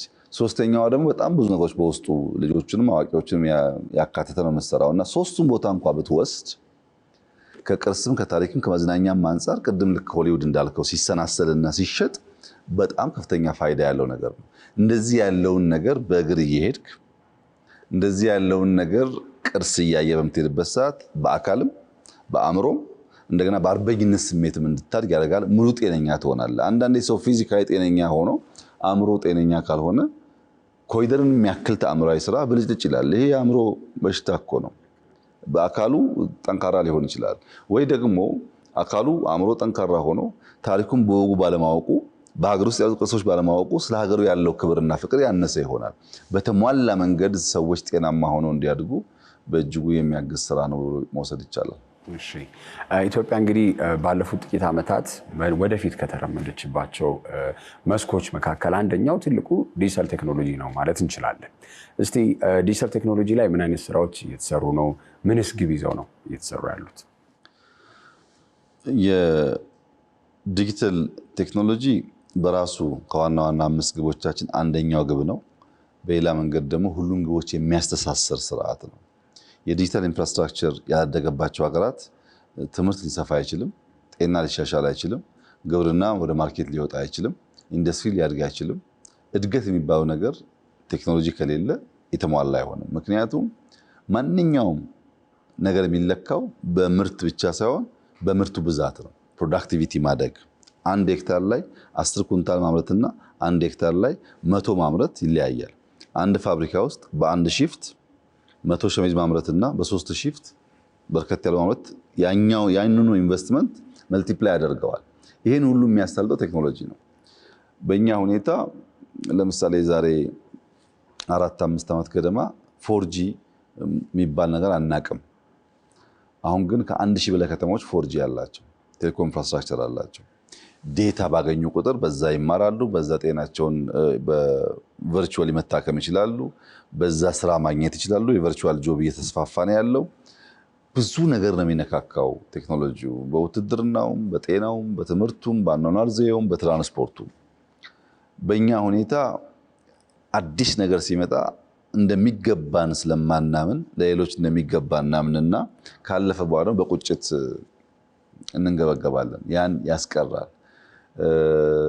ቢያንስ ልጆቻችን የሚወዳደሩ በዓለም ገበያ ላይ ተወዳድረው የተሻለ ፕሮዳክት መሸጥ የሚችሉ ያደርጋቸዋል። የሰለጠነ የሰው ኃይል ለመፍጠርም በእጅጉ ያግዛል። ብዙ ነገር ብርቅ የሚሆንብን በዚህ ቴክኖሎጂ እጥረት ምክንያት ነው። ብዙ ነገር ቅርብ የሚሆንልን ደግሞ አክሰስ ባገኘን ቁጥር ነው እና ያን ያመጣል። ኢትዮጵያ ውስጥ የተሰራ ያለው አንደኛው ቴሌኮም ኢንፍራስትራክቸር ነው። ብዙ ነገር እየቀየረ ነው ያለው። ቅድም እንዳነሳሁት ሳይንስ ሙዚየም ቢሊየንስ ኢንቨስት የተደረገበት በጣም ትልቅ ስራ ነው። ሄሊኮፕተር ማብረር የሚፈልግ ሰው፣ ድሮን ማየት የሚፈልግ ሰው፣ ትላልቅ አውሮፕላን ማብረር የሚፈልግ ሰው፣ የስፔስ እንቅስቃሴ ማየት የሚፈልግ ሰው፣ አርቲፊሻል ኢንተለጀንስ ማየት የሚፈልግ ሰው በግማሽ ቀን የሳይንስ ሙዚየም ጉብኝት በጣም ብዙ ነገር መማር ይችላል። ብዙ ፋይዳ አለው። አርቲፊሻል ኢንተለጀንስ ተቋም በአፍሪካ ቀደምቱን የገነባ ነው። አሁን ዩኒቨርሲቲ እየገነባን ያለ ነው። ለእኛም ለአፍሪካን በሚሆን ልክ ይሄ ኢምፓክቱን የምናየው እንደ ኢትዮጵያ አየር መንገድ ነው። የኢትዮጵያ አየር መንገድ የዛሬ 89 ዓመት ሲገነባ ብዙ ያን የነበረው ሰው ፋይዳውን ላይገነዘበው ይችላል። ዛሬ ግን ያው በአፍሪካ ኩራታችን ነው። ቴሌኮም ሊወሰድ ይችላል፣ ፖስታ ሊወሰድ ይችላል። ለምሳሌ ሺፒንግ ላይንስ ብንወስድ በአፍሪካ ውስጥ ከኛ ቀጥሎ ግብጽ ነው እንደዚህ አይነት ተቋም ያላቸው። እሱም ለካናሉ ትራንስፖርት ነው። ግን ወደብ የባህር በር ሳይኖረው ግዙፍ ሺፒንግ ላይንስ ያለው ብቸኛው ሀገር ኢትዮጵያ ነው። ይህንን ማጠናከር ማሳደግ ከተቻለ ብዙ ጥቅም ሊያመጣልን ይችላል እና አርቲፊሻል ኢንተለጀንስ ልክ እንደነዚህ ተቋማት ነው ውሎ ሲያድር ፋይዳው ልክ እንደነዚህ ተቋማት ኢምፓክቱ የሚታይ ይሆናል። ዩኒቨርሲቲውም እንደዚሁ 5 ሚሊዮን ኮደርስ ብለን የጀመርነው ፕሮግራም አሁን 3.5 ሚሊዮን ገደማ ሰዎች ሰርቲፋይድ ሆነዋል። 5 ሚሊዮን ኮደርስ ኢትዮጵያ ፈጠረች ማለት እንግዲህ አፍሪካ ውስጥ 5 ሚሊዮን ፖፑሌሽን ያለው ስንት ሀገር ነው? 5 ሚሊዮን ኮደር ካለን ከነዛ ሀገራት አውቶማቲካሊ እንሻላለን እንበልጣለን ማለት ነው። ቨርቹዋሊም ብንሰራ ተቀጥረንም ብንሰራ ስራን ብንፈጥር ፋይዳን ብትወስድ ዲጂታል መታወቂያ ኢንሃውስ ነው የገነባ ነው። ኢትዮጵያ 35-6 ሚሊዮን ደርሰናል። አሁን ግን ከኢትዮጵያ ወጥተን ዛምቢያ ኮንትራት ፈርመን ኦልሬዲ የኛን ሲስተም መሸጥ ጀምረናል። እየወጣ ነው ያለው ማለት ነው። ፊንቴክ ቢወሰድ ያው አንተም ታውቀዋለህ 5-6 ዓመት ኢትዮጵያ ውስጥ ሞባይል ዋሌት ወይም የክፍያ ስርዓት የሚባል ነገር በጣም አስቸጋሪ ነበረው። አሁን በስልክ ብር ታስተላልፋለህ፣ ትገዛለህ፣ ትሸጣለህ፣ ቲፕ ትሰጣለህ። ብዙ ቢቀረንም በከፍተኛ ደረጃ ተሻሽሏል። ያም የፊንቴክ ሲስተማችን አንዳንድ አፍሪካ ሀገራት ላይ ተፈላጊ ሆኖ ወደ ማርኬት እየወጣ ነው ያለውና ቴክኖሎጂ ኤሪያ ላይ ብዙ ነገር ነው የምንሰራው። ቅድም መሶብን ጨምሮ ዘሆል ሲስተሞቻችን ኦቶሜት ማድረግ፣ የከተማ ሲስተሞቻችን ኦቶሜት ማድረግ፣ ከአንድ ሴንተር ከሲቹዌሽን ሩም ወይም ስራዎቻችን በዳሽቦርድ ፎሎ ማድረግ። እኔ ቢሮ ውስጥ ዳሽቦርድ ብትመለከት ብዙ ስራዎች ላይ የሚችልበትን ሲስተም ዳታ ላገኝበት የሚችልበትን ሲስተም ፈጥሯል። እንደዚህ ያሉ ጉዳዮች ስራ የሚያቀላጥፉ ስራ የሚያቀሉ በቀን 10-15 ስብሰባዎች እናደርጋለን። ቨርቹዋል ነው። ድሮ ቢሆን ኑ ተመለሱ ሲባል ነዳጁ ጊዜው ብዙ ኮስት አለው። አሁን ቨርቹዋሊ እንሰበሰባለን፣ ብዙ ስራ እንሰራለን ከክልሎች ጋር ከሚኒስትሮች ጋር። በዚያ ምክንያት ብዙ ጉዳዮች በፈጠነ ጊዜ እንድንከውን እድል ሰጥቷል። እንደ ሀገርም የማይናቅ ኢኮኖሚክ እድገት እያመጣ ነው ያለው። ብዙ ስራ ይጠበቅብናል፣ ግን ጅማሯችን ተስፋ ሰጪ ነው ማለት ይቻላል። በጣም ትክክል። እንደ ባለፈው ዓመታት ላይ እኮ ክፍያ ስርዓት ብቻ ሳይሆን የተለያዩ ነገሮችንም ለማድረግ በጣም አስቸጋሪ ነበር። አሁን በጣም ተሳልጧል። የቀደምት መንግስታት እንግዲህ ከተማና ከተሜነትን አብዛኛውን ጊዜ እንደ ፖለቲካዊ ማህበራዊ መሰረታቸው ከማድረግ ይልቅ ከተማና ነዋሪውን እንዴት ነው ወላዋይነት ላይ ይፈርጁት ነበረ። እስቲ የመደመር መንግስት ለከተማና ለነዋሪው ለሀገራችን ከተሞችና ነዋሪዎቻቸው አተያዩ ምንድን ነው? እንግዲህ የድሮ መንግስት የከተማ ሰዎች ስላልሆኑ ሊሆን ይችላል። የአሁኑ መንግስት የከተማ ስለሆነ ድሮ የነበረው እሳቤ ከተማ ላይ አንደኛ ከተማን እንደ ስጋት ነዋሪውን ደግሞ እንደ ወላዋይ የማየት ዝንባሌ ነበረ እና ማህበራዊ መሰረት ሲባልም የከተማውን ሰው የማግለል ልምምድ ነበረ። ግን በሁሉም መስፈርት ትክክል አይደለም። አንደኛ ሀብት ያለው ከተማ ውስጥ ነው። አዲስ አበባን ብትወስድ የኢትዮጵያ ግማሹ ያክል ጂዲፒ ያለው አዲስ አበባ ነው። ግማሹ ሀብት ያለበትን ከተማ አያስፈልገኝም ብለህ ጥለህ ኢኮኖሚክ እድገት ታረጋግጥ አትችልም። ከኢኮኖሚክ እድገት አንጻር ብቻ ግን አይደለም። ከተማን የብልጽግና ሞተር የብልጽግና ኢንጂን አድርገህ መውሰድ ትችላለህ። ማደግ መለወጥ ስትፈልግ አንዱ እድገት የምታሳልጥበት ቦታ ከተማ ነው። ከተማ የአብሮነት ላቦራቶሪ ነው። አንተ ከአንዱ ሰፈር እኔ ከአንዱ ሰፈር ያኛው ከዛ ሰፈር መጥቶ በጋራ ለመኖር በተግባር የምንማማርበት ላቦራቶሪያችን ነው። እንደ ገጠሩ ቤተሰብ ተዋዋቂ ብቻ ሳይሆን የማይተዋወቁ ሰዎች በቋንቋ በባህል በሃይማኖት የማይግባቡ ሰዎች የሚኖሩበት ከባቢ ነው። እሱን መስራት ያኛውን ያቀለዋል ማለት ነው። ሶስተኛ የስልጣኔ መስታወት ነው። የአንድ ሀገር እድገት የአንድ ሀገር ስልጣኔ የሚለካው በከተሞች ነው። ነዋሪውንም የወሰድክ እንደሆነ የለውጥ ባለቤት ነው፣ ኢኖቬተር ነው። ጥሮ ግሮ ለመለወጥ ሪስክ ቴከር ነው። ከተወለድክበት ሰፈርና መንደር ቤተሰቦችን ጥለህ ወደ ከተማ ለመምጣት የወሰንክበት ውሳኔን ጨምሮ በህይወት ላይ ሪስክ እየወሰድክ ነው። ከመጣ በኋላ ግማሹ ሊስትሮ ሆኖ ግማሹ የቀን ሰራተኛ ሆኖ እያለ የሚያድግበት ሂደት በራሱ የለውጥ ባለቤት ነው ያ ኃይል። እነዚህን ቦታዎች እንደ ማህበረሰብ ፈርጀህ መተው የሀገር እድገት ለማረጋገጥ ጎጂ ነው። ከኤስቴቲክ አንጻር ከተማ የውበት መገለጫ ነው። ከተሞች የሀገር መኳያ ናቸው። ኢትዮጵያ ብሎ ውብ አዲስ አበባን ያየ ሰው እሱን ነው የሚያስበው። ወይም ቻይና ብሎ ሰንጀንን የሚወድ ሰው ከሆነ ሰንጀንን ነው የሚያስበው። ሻንጋይን ከሆነ ሻንጋይን ነው የሚያስበው። እና ከተሞች መኳያ ናቸው። ከፕሮዳክቲቪቲ አንጻር የሀገር ኢንጂን ናቸው። ብዙ ምርቶች ይመረትባቸዋል። አዲስ አበባ ያለው ኢንዱስትሪ እኮ የትም የለም ኢትዮጵያ ውስጥ። ኢትዮጵያ ውስጥ ያለው ተደምሮ እኮ አዲስ አበባን አያክልም። ፕሮዳክቲቪቲ እና የምርት ሞተር ናቸው። ዘመናዊነት፣ ፈጠራ፣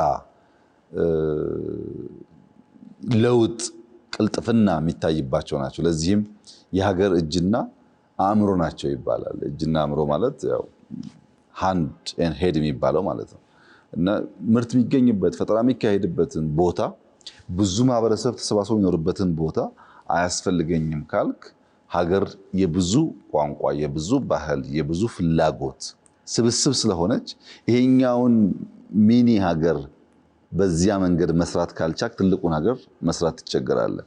አሁን እንደ አዲስ አበባ፣ እንደ ሐረር፣ ድሬዳዋ፣ ጅማ፣ አዳማ እንደዚህ ያሉ ከተሞች አይተህ ከሆነ ፈጣን እድገት ላይ ያሉ ከተሞች ብዙ አይነት ማህበረሰብ በውስጣቸው የያዙ ብዙ ኢኖቬተርስ ያሉበት ጥሩ ግሮ ለመለወጥ የሚያስቡ ሰዎች ያሉበት ቦታ እድገቱም ፈጣን ነው።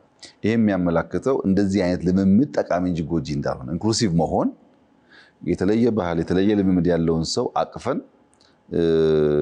ያልተገባ ባህሪውን እንዲያስተካከል እያደረግን በጋራ ብንኖር እድገት የሚያፋጥን ጉዳይ እንጂ ጎጂ አይደለም እና ከተሞች በመደመር መንግስት እንደ ዋነኛ ማህበራዊ መሰረት ይወሰዳሉ፣ ግምት ይሰጣቸዋል። ከተሜነትም እያደገ የመጣ ጉዳይ እንደሆነ መደመር መንግስት ያምናል። ብንፈልግም ባንፈልግም ከጥቂት ዓመታት በኋላ አብዛኛው ሰው ከተሜ እየሆነ ይሄዳል እና ያንን አሁኑ አቅደን አልመን አስበን ቀርበን አውቀን ካልሰራን በቀር ከተማ ውስጥ እየኖረ ሰው ከተማውን አያውቅም። ከተማ ውስጥ እየኖረ የከተማውን ነዋሪ ቁጥር አያውቅም።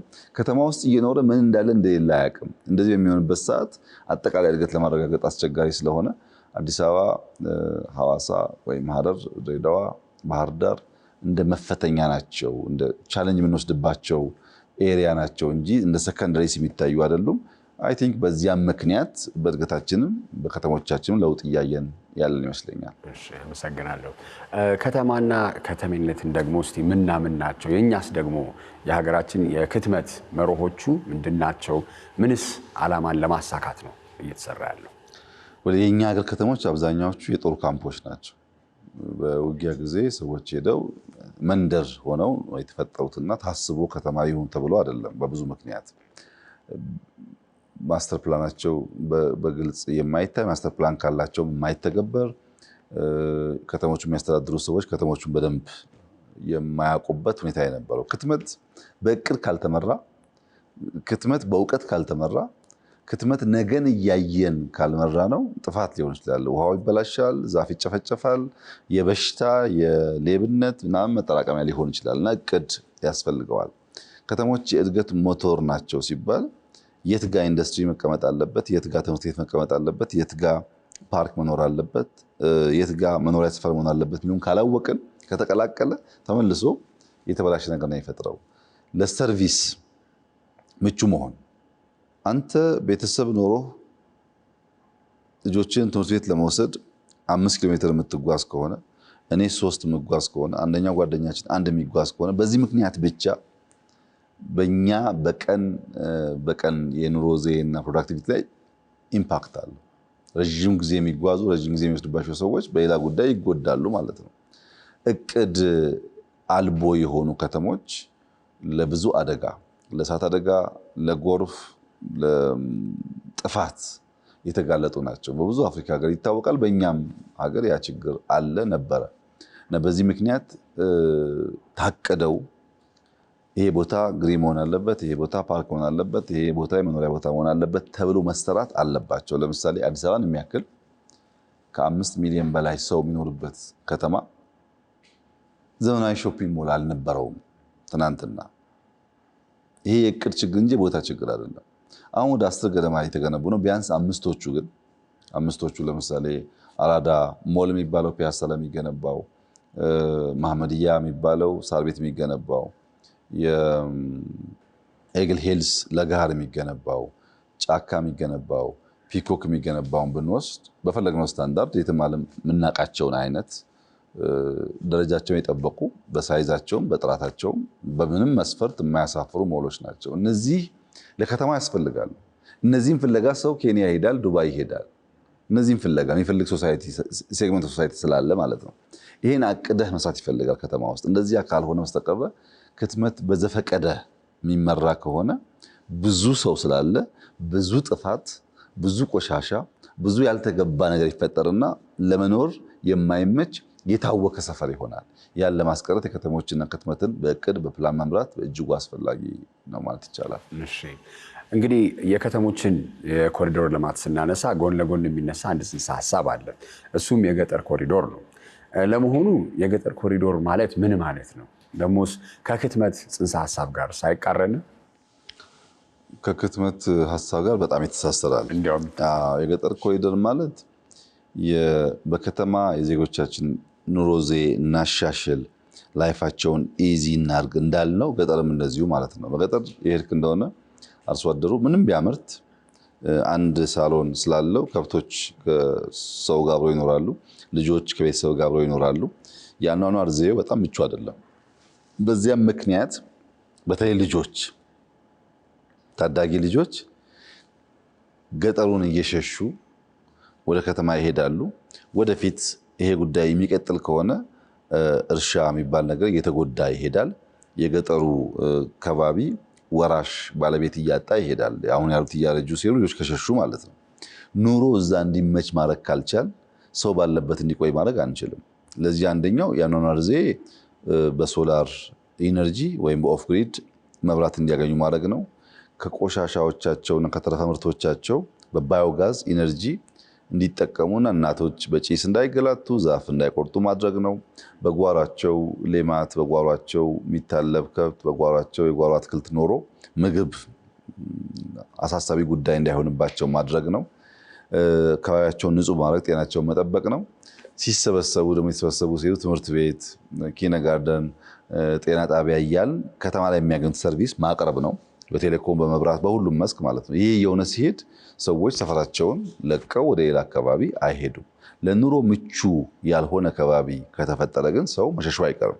ሸሸ ደግሞ ማለት ያልተዘጋጁ ከተሞች ላይ ለ1 ሚሊዮን የሰራውን ኢንፍራስትራክቸር 2 ሚሊዮን ከሆነ ተበላሸ ማለት ነው። ከተሞቹም ይበላሻሉ፣ ገጠሮቹም ባለቤት አልባ ይሆናሉ። የሰው ኑሮም አይቀየርም እና አርሶ አደሮች ጤናቸው የተጠበቀ እንዲሆን ኑሯቸው እንዲስተካከል ቤታቸው ላይ ሞዴል ቤቶች እየገነባ ነው ሁሉም መንደር ላይ። ያን ያዩ ሰዎች ደግሞ በራሳቸው አቅም እያስፋፉት ይሄዳሉ። የምንገነባው ግን ፕራይመርሊ በሎካል ሪሶርስ ነው። ለምሳሌ ሀረር የምንገነባውን የቤት ታይፕ ባህር ዳር ከምንገነባው አንድና ያው ላይሆን ይችላል። ባለው ሎካል ማቴሪያል የምንጠቀመው ግን መኝታ ቤት እና ሳሎን መለየት፣ የሶላር መብራት ማድረግ አይነት ነገሮች ናቸው ዲዛይኑ የሚያካትተውና ይህ በብዙ መንገድ ምቾት ፍለጋ ከባቢውን ለቆ የሚሄደውን ሰው ሀገር ለቆ የሚሄደውን ሰው ባለበት እንዲጸና፣ ምርታማ እንዲሆን፣ ባለበት ጤናም ትምህርትም እንዲያገኝ የሚያስችል ነገር ነው። በጣም ገና ጅምር ነው። ብዙ ስለሆነ ህዝባችን ግን ባየንባቸው ቦታዎች ሁሉ በህዝብ ላይ ደስታ የፈጠሩ በእኛም ደስታ የፈጠሩ በጣም አስደሳች ስራዎች ናቸው። እንግዲህ ከተሞችን ብቻ ማልማት በቂ አይደለም። ኢትዮጵያን ማልማት ካስፈለግን የእኛ ልማት አንዱ ከብዙ ሀገራት የሚለየው ነገር እኛም ያየነው ሰዎች የሚነግሩን፣ ለምሳሌ በቅርቡ አዘርባጃን ሄደን ነበረ። አዘርባጃን ባኩ የምትባለዋ ከተማ በጣም ቆንጆ ናት። በደንብ ሰርተዋታል። ከተማው መስራት ከጀመሩ ወደ 15-20 ዓመት ገደማ ፈጅቶባቸዋል።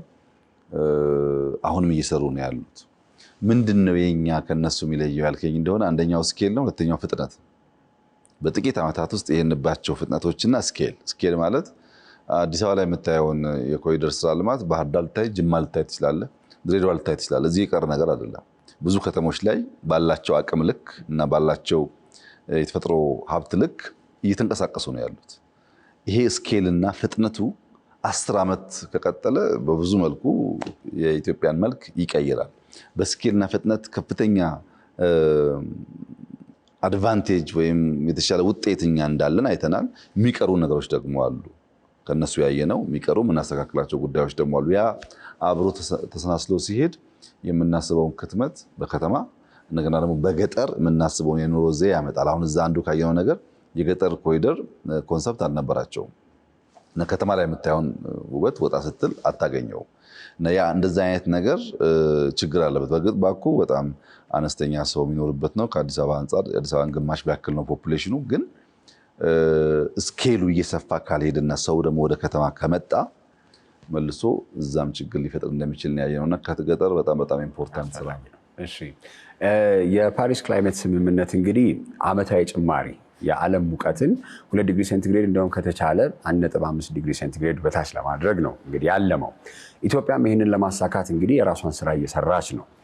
ግን እንደው እንደ አንድ ጥያቄ ሳስበው የነበረ ነገርም ስለሆነ ነው ያደጉ ያሉ ሀገራት እንዳደጉ ሀገራት ኢንዱስትሪያላይዜሽን የላቸውም፣ የማምረቻ ዘርፋቸው አላደገም።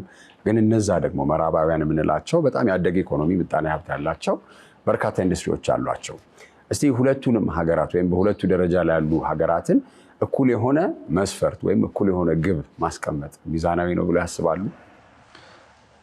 መስፈርቱን በሚመለከት ለእኛና ለነሱ የሚለው የተከፋፈለ ሀሳብ አይፈይድም ብለን እንተወውና በፓሪሱ አግሪመንትም ይሁን በየትኛውም የኮፕ አግሪመንት የተፈጸመውን የዓለማት ስምምነት እንዴት እንመንዝረው የሚለውን ብቻ ብናይ ጠቃሚ ነው። እኛ ኢንቫይሮንመንት መጠበቅ እንዳለበት፣ የኢንቫይሮንመንት አደጋ ዜጎችን የሚጎዳ መሆኑን ከማንም በላይ እናውቀዋለን። በተደጋጋሚ በድርቅ ተመተናል። በዚህ ምክንያት ብዙ ዜጎች ረግፈውብናል። ለዚህ ኢንቫይሮንመንት ጎጂ አይደለም ጎጂ ነው በሚል ክርክር ውስጥ ጊዜ አናባክንም። ጎጂ እንደሆነ እናውቀዋለን። ዝናብ ሲመጣ ዝናብ ሲሄድ፣ ዝናብ ሲመጣም ችግር ነው። በጎርፍ ምክንያት ሰው ይሞታል። ዝናብ ሲጠፋም ድርቅ ነው። ይሄንም አይተነዋል። ይሄን ለማስተካከል የምንከተለው መንገድ ናቹራል ዌይ ነው። በኢትዮጵያ ሀብት፣ በኢትዮጵያ ብቃት፣ በኢትዮጵያ ችሎታ ብንሰራ የምናርቃቸው የምናሻሽላቸው ጉዳዮች ላይ ፎከስ የምናደርገው ለምሳሌ አረንጓዴ አሻራ በሚሊዮን የሚቆጠሩ ኢትዮጵያውያን ተባብረው በየቦታው ዛፍ ተክለዋል። ይሄን ፓሪስ ላይ ከተስማሙ ሀገራት 100 ሀገራት አንዱም ያደረገው የለም። ወደፊትም ከፍተኛ ፈተና ይገጥማቸዋል። እኛ ችለነዋል። ለምን? የእኛ ዜጎች ከዳውን ሳይዱ በተግባር የተማሩ ስለሆኑ ዓላማውን ስለወደዱት ገብተውበታል። ውጤቱ ደግሞ እንደምታየው ነው። ምሳሌ ተቀምጠህ ግሪን ነገር ማየት አዲስ አበባ ከዚህ ቀደም እኮ አልነበረም። አሁን እየሰፋ መጥቷል። አረንጓዴ አሻራ ምንም ጉዳት የለውም። ኢንዲጂኒየስ እንተክላለን፣ ቡና እንተክላለን፣ የቡና ምርት ያድጋል፣ የቡና ኤክስፖርት ያድጋል። ፍሩቶች እንተክላለን፣ ፓፓያ፣ ማንጎ፣ አቮካዶ እያደገ ይሄዳል። እንበላለን፣ እንሸጣለን። ጥቅም ነው። ይሄ ፓሪስ አግሪመንት ላይ ቢኖርም ባይኖርም ፋይዳ አለው ለኛ ማለት ነው። ሁለተኛው ታዳሽ ኃይል ነው። ኢትዮጵያ በብዙ ወንዞች የታደለች ሀገር ናት። በሃይድሮ ላይ የምንሰራው ማንኛውም ስራ ይጠቅመናል። ክሊን ኤነርጂ ነው የምናመርተው። ለሶላር ከፍተኛ ፖቴንሻል አለን። ጂኦተርማል ከፍተኛ ፖቴንሻል አለን። ለዊንድ ከፍተኛ ፖቴንሻል አለን። እነዚህን የኤነርጂ ሶርሶች ሃርነስ ማድረግ፣ እነዚህ ላይ ኢንቨስት ማድረግ ኢትዮጵያ ያላትም አቅም ነው፣ ያላትም ናቹራል ሀብት ነው፣ ልምምድም ያላት ኤሪያ ነው። ይሄን ማድረጋችን ለኛ ምንም ጉዳት የለውም። አንዳንዶቹ ጂኦተርማል ካላቸው ዊንድ ይቸገራሉ፣ ዊንድ ካላቸው ሃይድሮ ይቸገራሉ፣ ሃይድሮ ካላቸው ሶላር ይቸገራሉ። እኛ አጋጣሚ እነዚህ ሁሉ በጣም ከፍተኛ ፖቴንሻል አለን። እነሱን መጠቀማችን ቅድም ላልከው ቁጥር አንድ ግብአት ስለሆነ ጉዳት የለውም በእኛ ሁኔታ። ሶስተኛ ኤሌክትሪክ መኪና መጠቀም ነው። ታስታውሳለህ፣ አመት 2 ዓመት ገደማ የፊውል መኪና መገልገልን ቀንስ እናቆም ስንል አንዳንድ ጩኸቶች ነበሩ ኢትዮጵያ ውስጥ። ግን የኤሌክትሪክ መኪና የመረጥንበት ዋናው ምክንያት ለምሳሌ አሁን በኢራን ግጭት ምክንያት የነዳጅ ዋጋ በከፍተኛ ደረጃ እየጨመረ ነው ያለው። እኛ ነዳጅ አናመርትም። የነዳጅ ዋጋ ከጨመረ ዋጋ ይጨምራል። ማስተካከል የምንችልበት መንገድ የለም። ይሄ የዓለም ችግር ስለሆነ ኤሌክትሪክ መኪና ተበራከተ ማለት ቅድም እንዳልኩት በጣም በርካታ የታዳሽ ኃይል ኢነርጂ ማምረት የምትችል ሀገር ስለሆነች ኢትዮጵያ ለምሳሌ 100 ኪሎ ሜትር ለመጓዝ 100 ብር ነዳጅ የሚያስወጣ ቢሆን 100 ብር ደግሞ ኤሌክትሪክ የሚያስከፍል ቢሆን አይደለም፣ ዋጋው ይቀንሳል። ግን ቢሆን በዋጋ ደረጃ እኩል ቢሆኑ ልክ እንደ ኢራን ያለ ግጭት ሲፈጠር ፊውል ተዘጋብኝ አትልም። ኢነርጂ እዚሁ ስለምታመርት መገልገል ትችላለህ። ፊውል ያላቸው ግን መገልገል አይችሉም። የፊውል ፍጆታ እየቀነሰ ይሄዳል። አንችልም። በዛ ልክ በጣም ከፍተኛ በዓለም ላይ ካላት ገቢ ካላት ኤክስፖርት ከፍተኛውን አማውንት ለኢነርጂ ከሚያወጡ ጥቂት ሀገራት አንዷ ኢትዮጵያ ናት። በጣም ብዙ ገንዘብ ነው የምናወጣው። ለምን? ስላላመረትን። ወደፊት ይቀየራል ብዬ ተስፋ አደርጋለሁ። ያ ሲሆን ኢቪ ካርስ መጠቀማችን ዋጋው እንኳን ቢተካከል ከውስጥ ስለምንጠቀም እንደዚህ አይነት ድንገተኛ አደጋዎች ህይወታችን አፌክት ያደርገው ግን ዋጋውም ይቀንሳል። በከፍተኛ ደረጃ ዋጋውም ይቀንሳል። ለኢንቫይሮንመንትም ጥቅሙ ይታወቃል። ድምፅ ላይ ያለው ኢምፓክት ኢቪ መኪናዎች ድምፃቸው እንደ ፊውል መኪና አይደሉም። ጭሳቸው እንደ ፊውል መኪና አይደለም። ዋጋቸው እንደ ፊውል መኪና አይደለም። ኢን ተርምስ ኦፍ ረኒንግ ኮስት ማለት ነው። በእነዚህ ምክንያት አድቫንቴጁ ከፍተኛ ይሆናል። ይሄ ለኛ ምንም ጉዳት የለውም። አራተኛ አረንጓዴ ኢኮኖሚን ኢንከሬጅ ማድረግ አረንጓዴ ኢኮኖሚ ቱሪዝም ለምሳሌ ካልቸር አለን፣ ሂስትሪ አለን። አትራክሽኑም ዴስቲኔሽኑም በቀላሉ ሊለማ የሚችልበት ሀገር ነው። እሱን ብንሰራና በቱሪዝም ብዙ ሀብት ብናገኝ ምንም ሉዝ የምናደርገው ነገር የለም። በእነዚህ ጉዳዮች ኢትዮጵያን በሚጠቅማትና በቀላሉ ኢንቨስት ብታደርግ ፋይዳ በምታገኝባቸው ኤሪያስ ላይ ትኩረት ሰጥቶ መስራት ነው ለኛ ያዋጣል ያልነው። በጣም ሰክሰስፉል ስራ እየተሰራ ነው ያለው። አይ ቲንክ ኮፕ 32 ወደ ኢትዮጵያ ስለመጣ ይሄ ትልቅ ዲፕሎማቲክ ድል ስለሆነ በዚያም ላይ የአፍሪካን የኢትዮጵያን ፍላጎቶች የበለጠ ለማንጸባረቅ የምንጠቀምበት ይሆናል ብዬ ተስፋ አደርጋለሁ። በአጠቃላይ ግን ማመን መቀበል ያለብን ነገር ዓለም የጀስት ዓለም ናት። ለሁሉም እኩል ታስባለች፣ ለሁሉ ልማት ትጨነቃለች ብሎ ማሰብ ተገቢ አይደለም። ዓለም ሁሉ ለራሱ ጥቅም ነው የሚያስበው። እንዴት ብለህ በዛ ውስጥ ጥቅም እንደምታረጋግጥ ማስላት፣ ማሰብ፣ መስራት ይፈልጋል እንጂ የጤና ስምምነት እንዲህ ተብሏል፣ የትምህርት ስምምነት እንዲህ ተብሏል፣ የምናምን ስምምነት እንዲህ ተብሏል የሚለው ጉዳይ ብዙ ለኢትዮጵያ የሚያዋጣ አይደለም። ፕራግማቲስት መሆን አለብን። እኛ አይተነዋል። ፎር ሴንቸሪ ዓለም አድሏዊ ዓለም ናት። ጀስት የለባትም።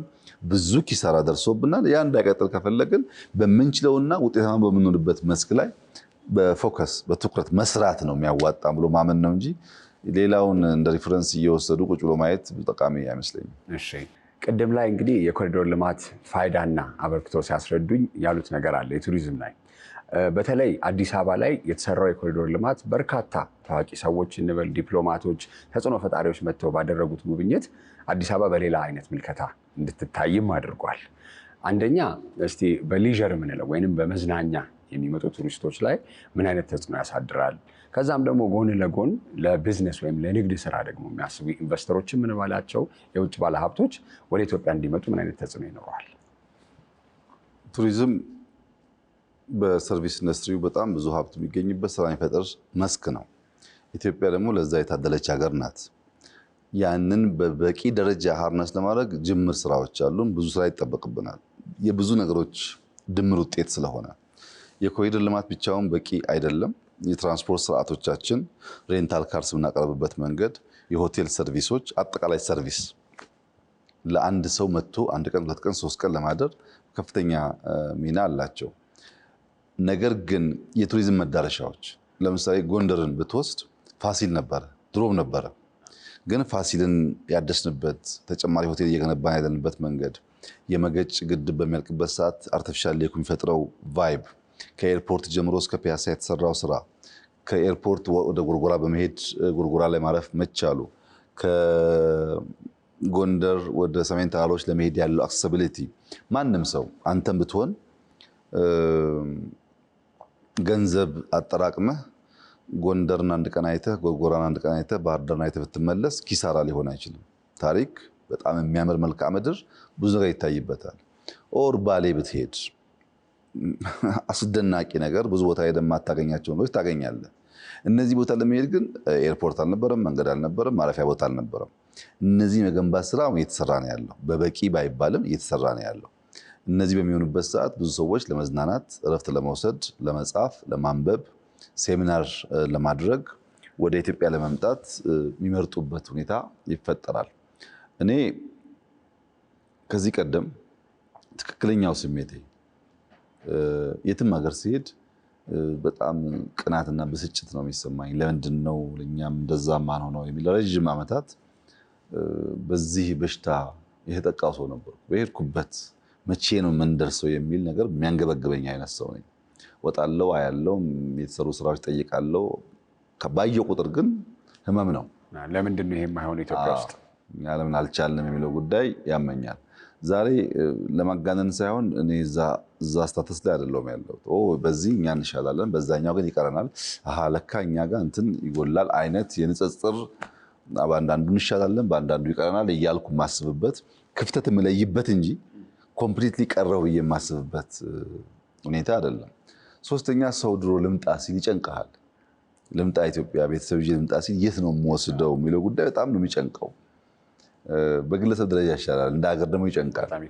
ምክንያቱም አሳፋሪ ስለሆነ አሁን እንደዛ አይነት ችግር የለም። አሁን ወደ ምስራቅ ከፈለገ ማማረጥ ነው፣ ወደ ሰሜን ከፈለገ፣ ወደ ደቡብ ከፈለገ ብዙ አማራጮች እየተፈጠሩ ነው ያሉትና እነዚህን ጉዳዮች እያሰፋን እየሰለጠን ሰው መቀበል ሰርቪስ ፕሮቫይድ ማድረግ እየለመድን ስንሄድ ብዙ የቱሪስት ፍሰት ወደ ኢትዮጵያ እንደሚመጣ ወደ አፍሪካ እንደሚመጣ እምነት አለኝ። ከዚህ ቀደም እንዳነሳሁት የምዕራቡ ዓለም አጠቃላይ ብዙ ኦቨርሴል ከመደረጉና ከማርጀቱ የተነሳ ገንዘብ አውጥተህ ሄደህ በማየትህ ቢያንስ ደግሜ ልምጣ የምትልበት ሁኔታ የለም። በጣም ዲትሮይት አድርጓል፣ ሜንቴን አልተደረገም፣ እያረጀ ሄዷል።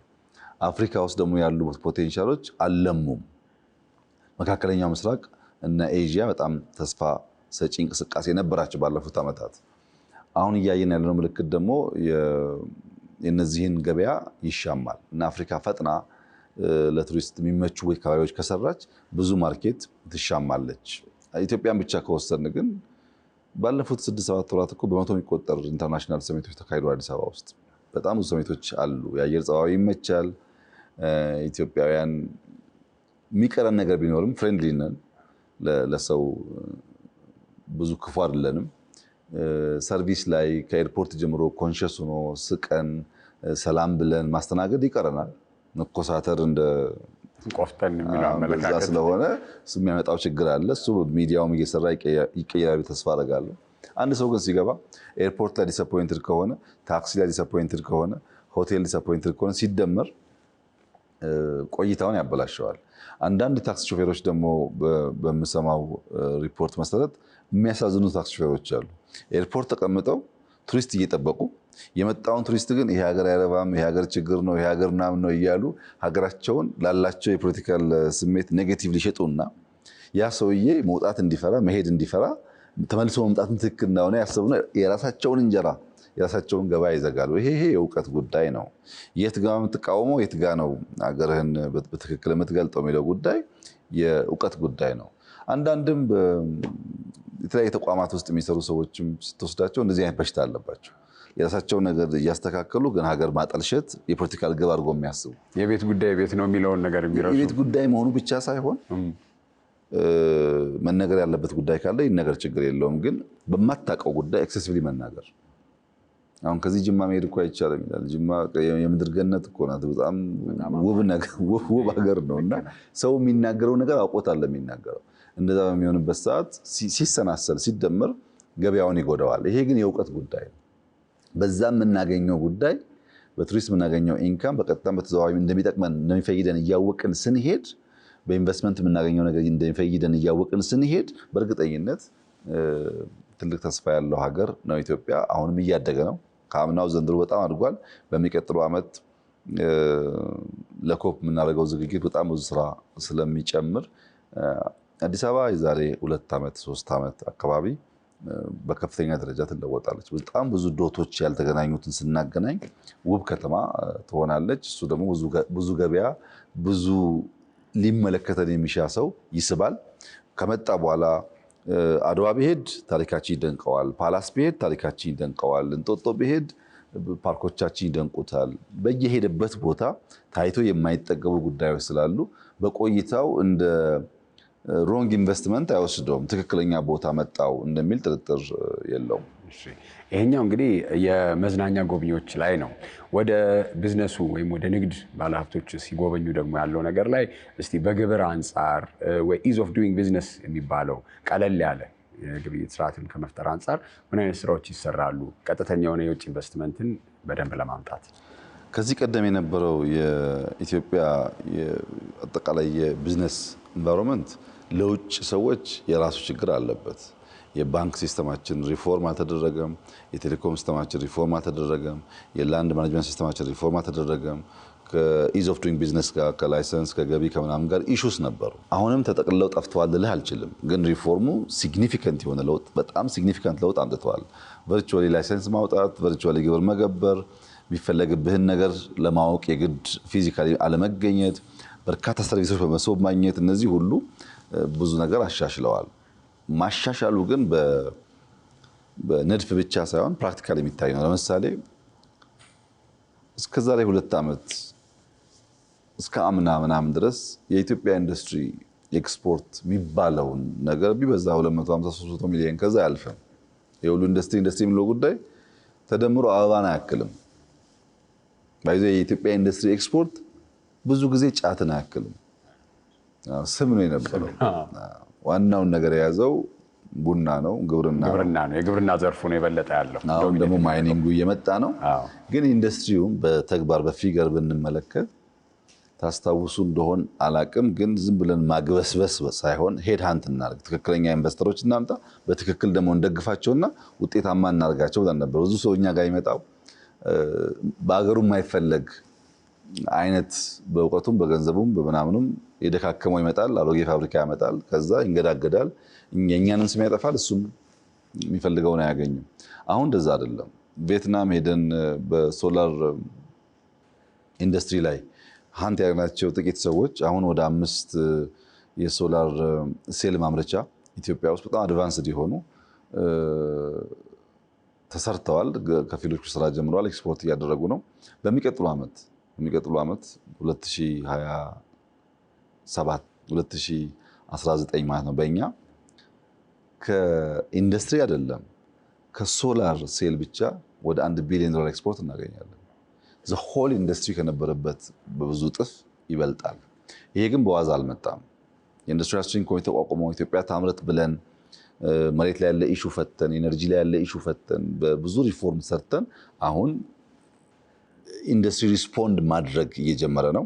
ምናልባት በ3-4 ዓመት ውስጥ ኢንዱስትሪ ትክክለኛ ቦታውን እየያዘ ይሄዳል። ብዙ ምርቶች እየተስፋፉ ስለሆነ ለምሳሌ ቅድም ኮሪደር ሃውሲንግ ምናምን ብያለሁ። ሃውሲንግ እና ኮሪደር ላይ ያለብን ችግር ኢንፑትስ ናቸው። ግራናይት በበቂ የለንም፣ ማርብል በበቂ የለንም፣ ሴራሚክ በበቂ የለንም፣ መስታወት የለንም፣ ብረት የለንም። ግን ፍላጎቶቻችን ደግሞ ጸዳ ያለ ማምረት ነው፣ መስራት ነው፣ አንችልም። አሁን ማክሲመም ከ3-4 ወር 6 ወር በኋላ ኢትዮጵያ 100% ሴራሚክ ኢምፖርት አታደርግም። ያን የኢትዮጵያን ፍላጎት ከመሸፈን በላይ የሆኑ ፋብሪካዎች ኦልሬዲ እያለቁ ነው ያሉት።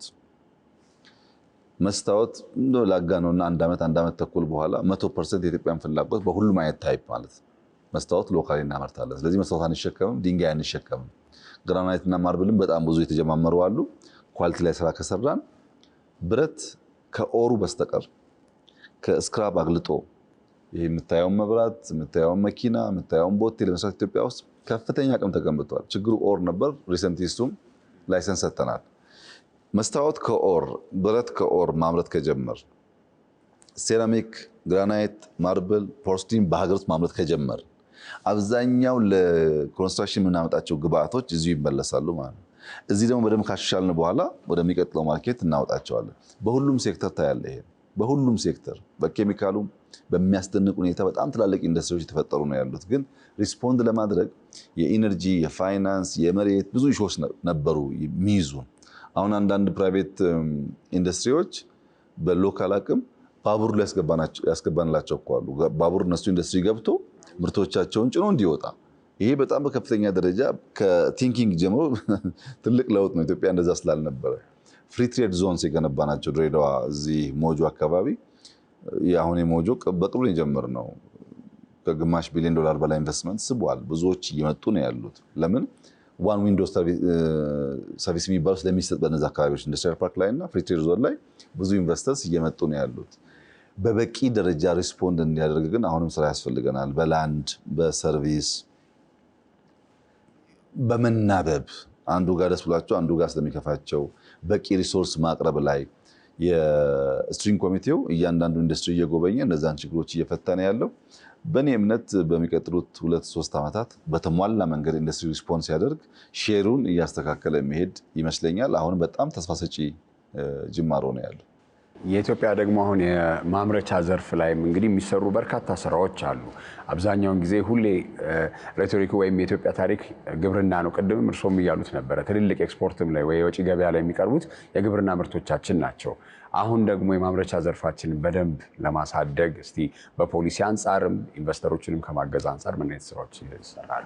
ቅድም እንደገለጽኩት ማኑፋክቸሪንግ ሴክተር ከ5 ዋና ዋና የልማት ፒላርስ ካልናቸው ግብርና፣ ኢንዱስትሪ፣ ቱሪዝም፣ ማይኒንግ፣ ቴክኖሎጂ ካልናቸው አንዱ ነው። እሱ ብቻ ግን አይደለም። በፕራይም ሚኒስትር ኦፊስ ውስጥ ራሱን የቻለ ስትሪንግ ኮሚቴ አለው። ያ ስትሪንግ ኮሚቴ ባንኮችን ያካትታል፣ ኢነርጂን ያካትታል፣ ቴሌኮም ያካትታል፣ ለኢንዱስትሪ ግብዓት ተቋማትን በሙሉ ያካትታል እና በየኢንዱስትሪው እየሄዱ እዚህ ጋር መሬት ነው የቸገረኝ፣ እዚህ ጋር ውሃ ነው የቸገረኝ፣ እዚህ ጋር ፋይናንስ ነው የቸገረኝ ሲል ያንን ፕሮብለም እያዩ ትክክለኛ ችግር ከሆነ እየፈቱ ይሄዳሉ። በዚህ አኮ ኢትዮጵያ ታምርት 47-8% ነበር፣ አሁን 65% አልፏል። የነበሩ ፋክተሪዎች የሚያመርቱበት ሬት ራሱ አድጓል በ20% ገደማ። ያ በጣም ትልቅ እድገት ነው። ኢትዮጵያ ውስጥ ያሉ ፋክተሪዎች አዲስ ሳይጨምር 100% አመረቱ ማለት አሁን ያለው ፕሮዳክቲቪቲ እጥፍ ሆነ ማለት ነው። ከ50 በታች በሚሆንበት ሰዓት ያን ማሻሻል በራሱ ትልቅ ለውጥ ያመጣል።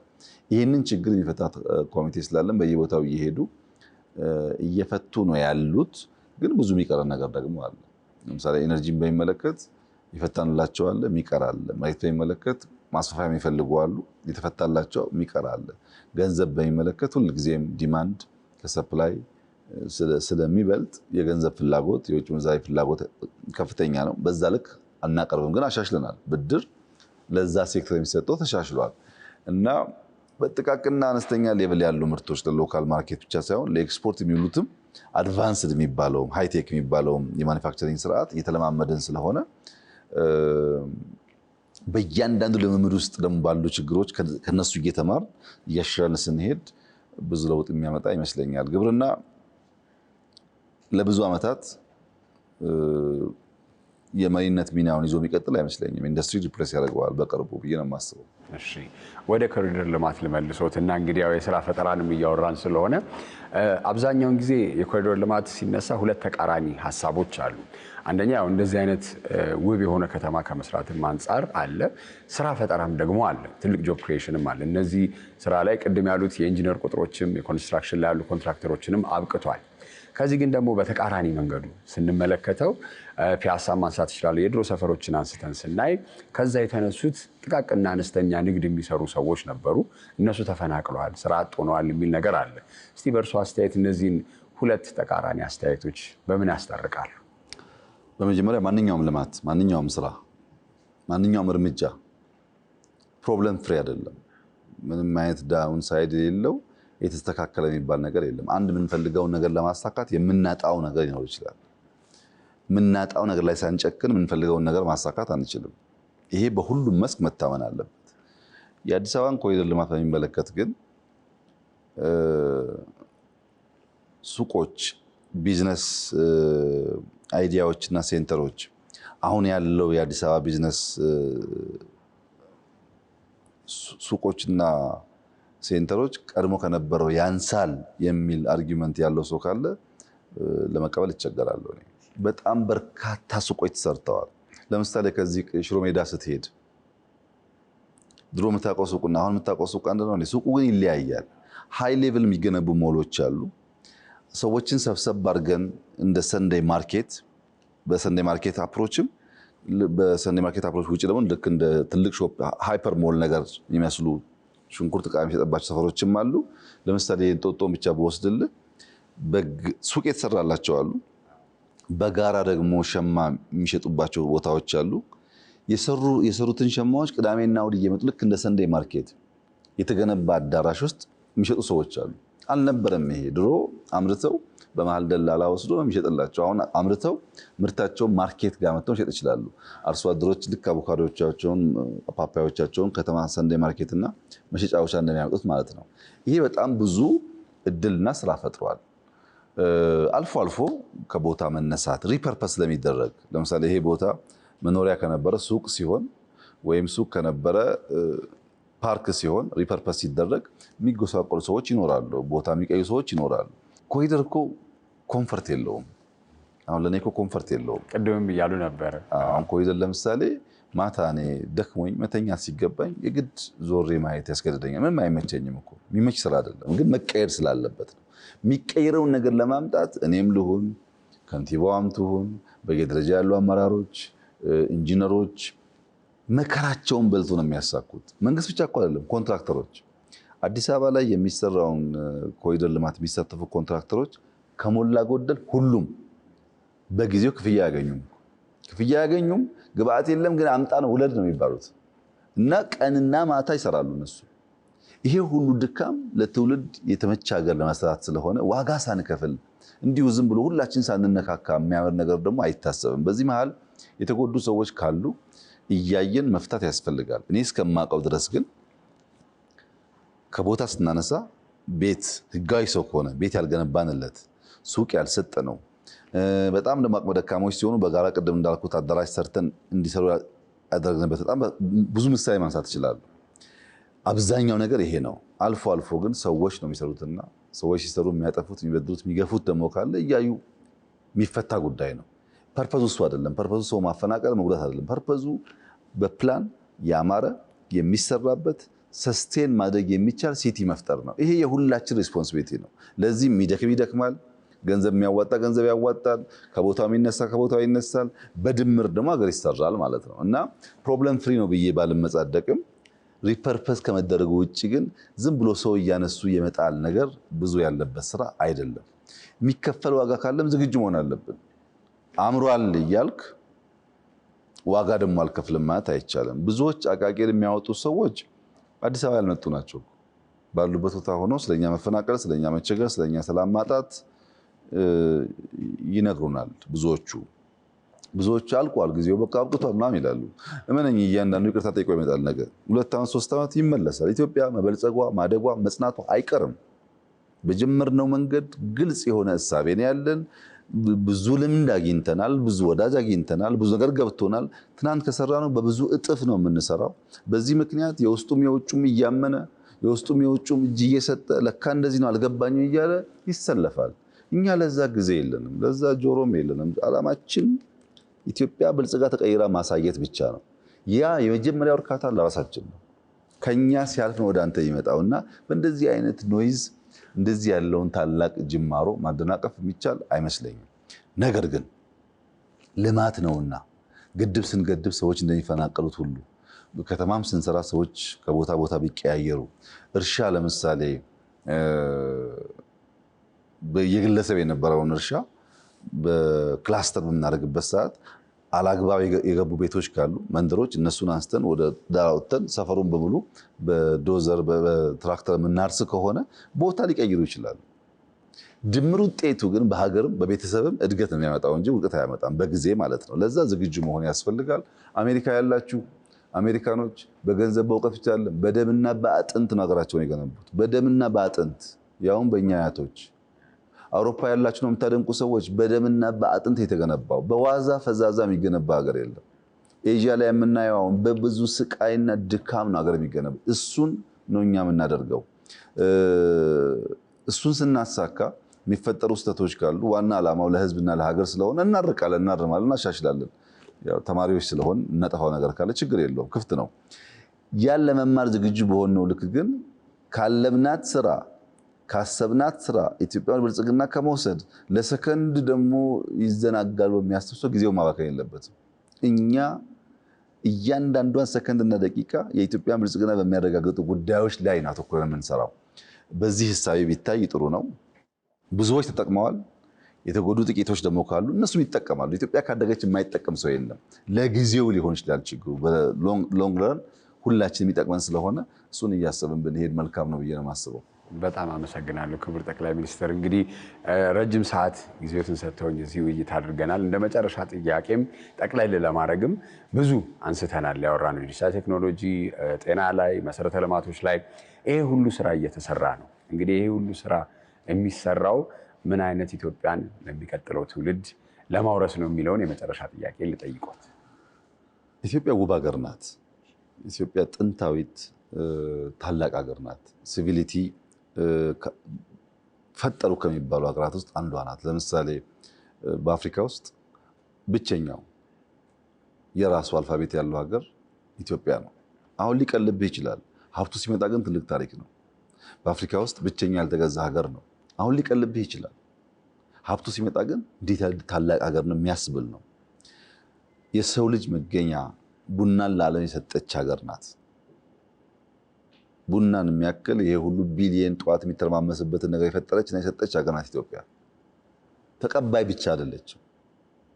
ጤፍ የሚባል ነገር አምርታ ምግብ መሆን እንደሚችል ያሳየች ሀገር ናት ኢትዮጵያ። እንሰት የሚባል ምግብ ኢትዮጵያ የፈጠረችበት ልክ ብዙ ሀገር እኮ አያውቀውም፣ አልፈጠረውም። እኛ ተቀባይ ብቻ አይደለንም፣ ለዓለም ኮንትሪቢዩት ማድረግ የሚያስችል ብቃት ያለን ህዝቦች ነን።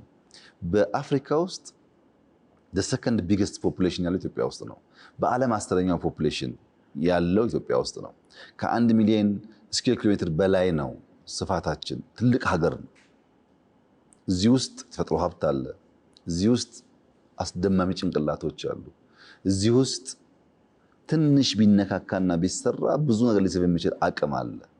ይሄንን ኢትዮጵያውያን በአጭር ጊዜ ፍላጎት አሁን እንዲሳካልን በምናስባቸው ጉዳዮች ሳይሆን ትንሽ 10-15 ዓመት አርቀን እያየና እያሰብን በትብብር ከገነባን ለብዙዎች ብርቅ፣ ለብዙዎች መጠለያ፣ ለብዙዎች መሸሸጊያ የምትሆን ሀገር ናት። ዛሬ ከ1.3 ሚሊዮን ያላነሰ ስደተኛ ኢትዮጵያ ውስጥ አለ። ከሲሪያ ኢትዮጵያ ውስጥ የተሰደዱ አሉ። ከየመን የተሰደዱ አሉ። ከኢራቅ የተሰደዱ አሉ። እዚህ ሰፈር ብቻ አይደለም ስደቱ ያለ። ከብሩንዲ የተሰደዱ አሉ። ከዲአርሲ የተሰደዱ ከብዙ ሀገር የመጡ አሉ። ኢትዮጵያ ውስጥ አሁን ከ400 ሺህ በላይ ኤርትራውያን አሉ። ከ400 ሺህ በላይ ለ400 ሺህ ኤርትራውያን ቤት የሆነች ሀገር ናት። ይህንን ሀገር በወግና በስርዓት መገንባት ከቻን ለኛ ብቻ ሳይሆን ለሌሎች አርያ መሆን የሚችል ለሌሎች የሚተርፍ አድርጎ መስራት ይቻላል። የሰው ልጅ የተሰጠው ሲዝን ውስን ነው። 70-80 ነው። ማናችንም ስልጣን ስላለን፣ ገንዘብ ስላለን፣ ዕውቀት ስላለን ያንን ልናሻግረው አንችልም። የተወሰነ ነው፣ ያልቃል። ያንን ሲዝን ግን ፕሮፐርሊ መስራትና ለልጆች የሚታወስ የሚጠቅም ነገር ማድረግ አለብን። ልጆቻችን እያሰብን ማንገነባት ሀገር፣ ልጆቻችን እያሰብን ማንገነባት ከተማ ለኔ ብቻ ስለሆነ ብዙ ርቀት አትጓዝምና እኔ ያለኝ ተስፋ በኢትዮጵያ በሁሉም መስክ አስተማማኝ ፋውንዴሽን ጥለን እናልፋለን። በፖለቲካውም፣ በኢኮኖሚውም፣ በዲፕሎማሲውም፣ በወታደራዊ አቅሙም ለትውልድ አስቻይ የሆነ ፋውንዴሽን ጥለን እናልፋለን። ይሄ ነገር እንዳይሳካ የሚፍጨረጨሩ ኃይሎች ኖሩ ይችላሉ። ሊያደናቅፉ የሚሞክሩ ኃይሎች ኖሩ ይችላሉ። ሁሉም ሀገር እንቅፋት ነበረበት። እኛ እንቅፋቶቻችን እያነሳን እንቅፋቶቻችን ከመንገዳችን እያስወገድን ያሰብነውን ነገር ለማሳካት በተሰጠን ሲዝን ያቀድነውን ነገር ለማሳካት ቀን ከሌት እንተጋለን። ልጆቻችን ደግሞ ይቀጥላሉ። ኢትዮጵያ በ10-20 ዓመት ጊዜ ውስጥ አፍሪካ ውስጥ ስመጥር ሀገር እንድትሆን አስቻይ መሰረት ከጣልን በኋላ ለ100 ዓመታት የሚዘልቅ ብልጽግና ሊያረጋግጥ የሚችል ስራ ከዚች ሀገር ወጥቶ ድፍን አፍሪካን ሊያዳርስ እንደሚችል ተስፋ አደርጋለሁ። ኢትዮጵያ ድንቅ መሆኗን፣ ታሪክ ጠገም መሆኗን፣ ሀብታም መሆኗን በንግግር ሳይሆን በተግባር ገልጠን የምናሳይበት ሲዝን ደግሞ አሁን ነው። ትላልቅ ግድቦች እየገነባን እየተሳካልን፣ መዳበሪያ ፕላንት እየሰራን፣ ነዳጅና ጋዝ ላይ በጣም አስደማሚ ስራ እየሰራን፣ በግብርናው ኢምፕሬሲቭ ስራ እየሰራን፣ ኢንዱስትሪ የተነቃቃ፣ ከተሞች የተነቃቁ ያሉበት አስደማሚ ሲዝን ነው። ኢኮኖሚያችን በሁሉም መስክ በዓለም ላይ እንደዚህ ብለህ በጣት ቁጥር ፈጣን እድገት ካላቸው ጥቂት ሀገራት አንዷ ኢትዮጵያ ናት። ይሄ ይቀጥላል። ብዙ ፈተና አለ፣ ይቀጥላል እና ያንተና የልጆች ኢትዮጵያ ያማረች የሰመረች እኔና አባቴ ከነበረን ኢትዮጵያ የተሻለች እንደምትሆን ምንም ጥርጥር የለውም። እየሳክ በተስፈኝነትና በእምነት ተሰማራ። የበለጸገች ኢትዮጵያን ትረከባላችሁ ነው ያለኝ መልእክት። እንግዲህ በጣም እናመሰግናለን። ይህም እንደሚሆን እኔም ሙሉ እምነት አለኝ። ለጊዜዎት ላደረጉልን ሰፊ ማብራሪያና ትንተና እጅግ አድርጌ አመሰግናለሁ ክቡር ጠቅላይ ሚኒስትር። እኔም አመሰግናለሁ። በርቱ፣ ተበራቱ። አሜን። እግዚአብሔር ይስጥልኝ።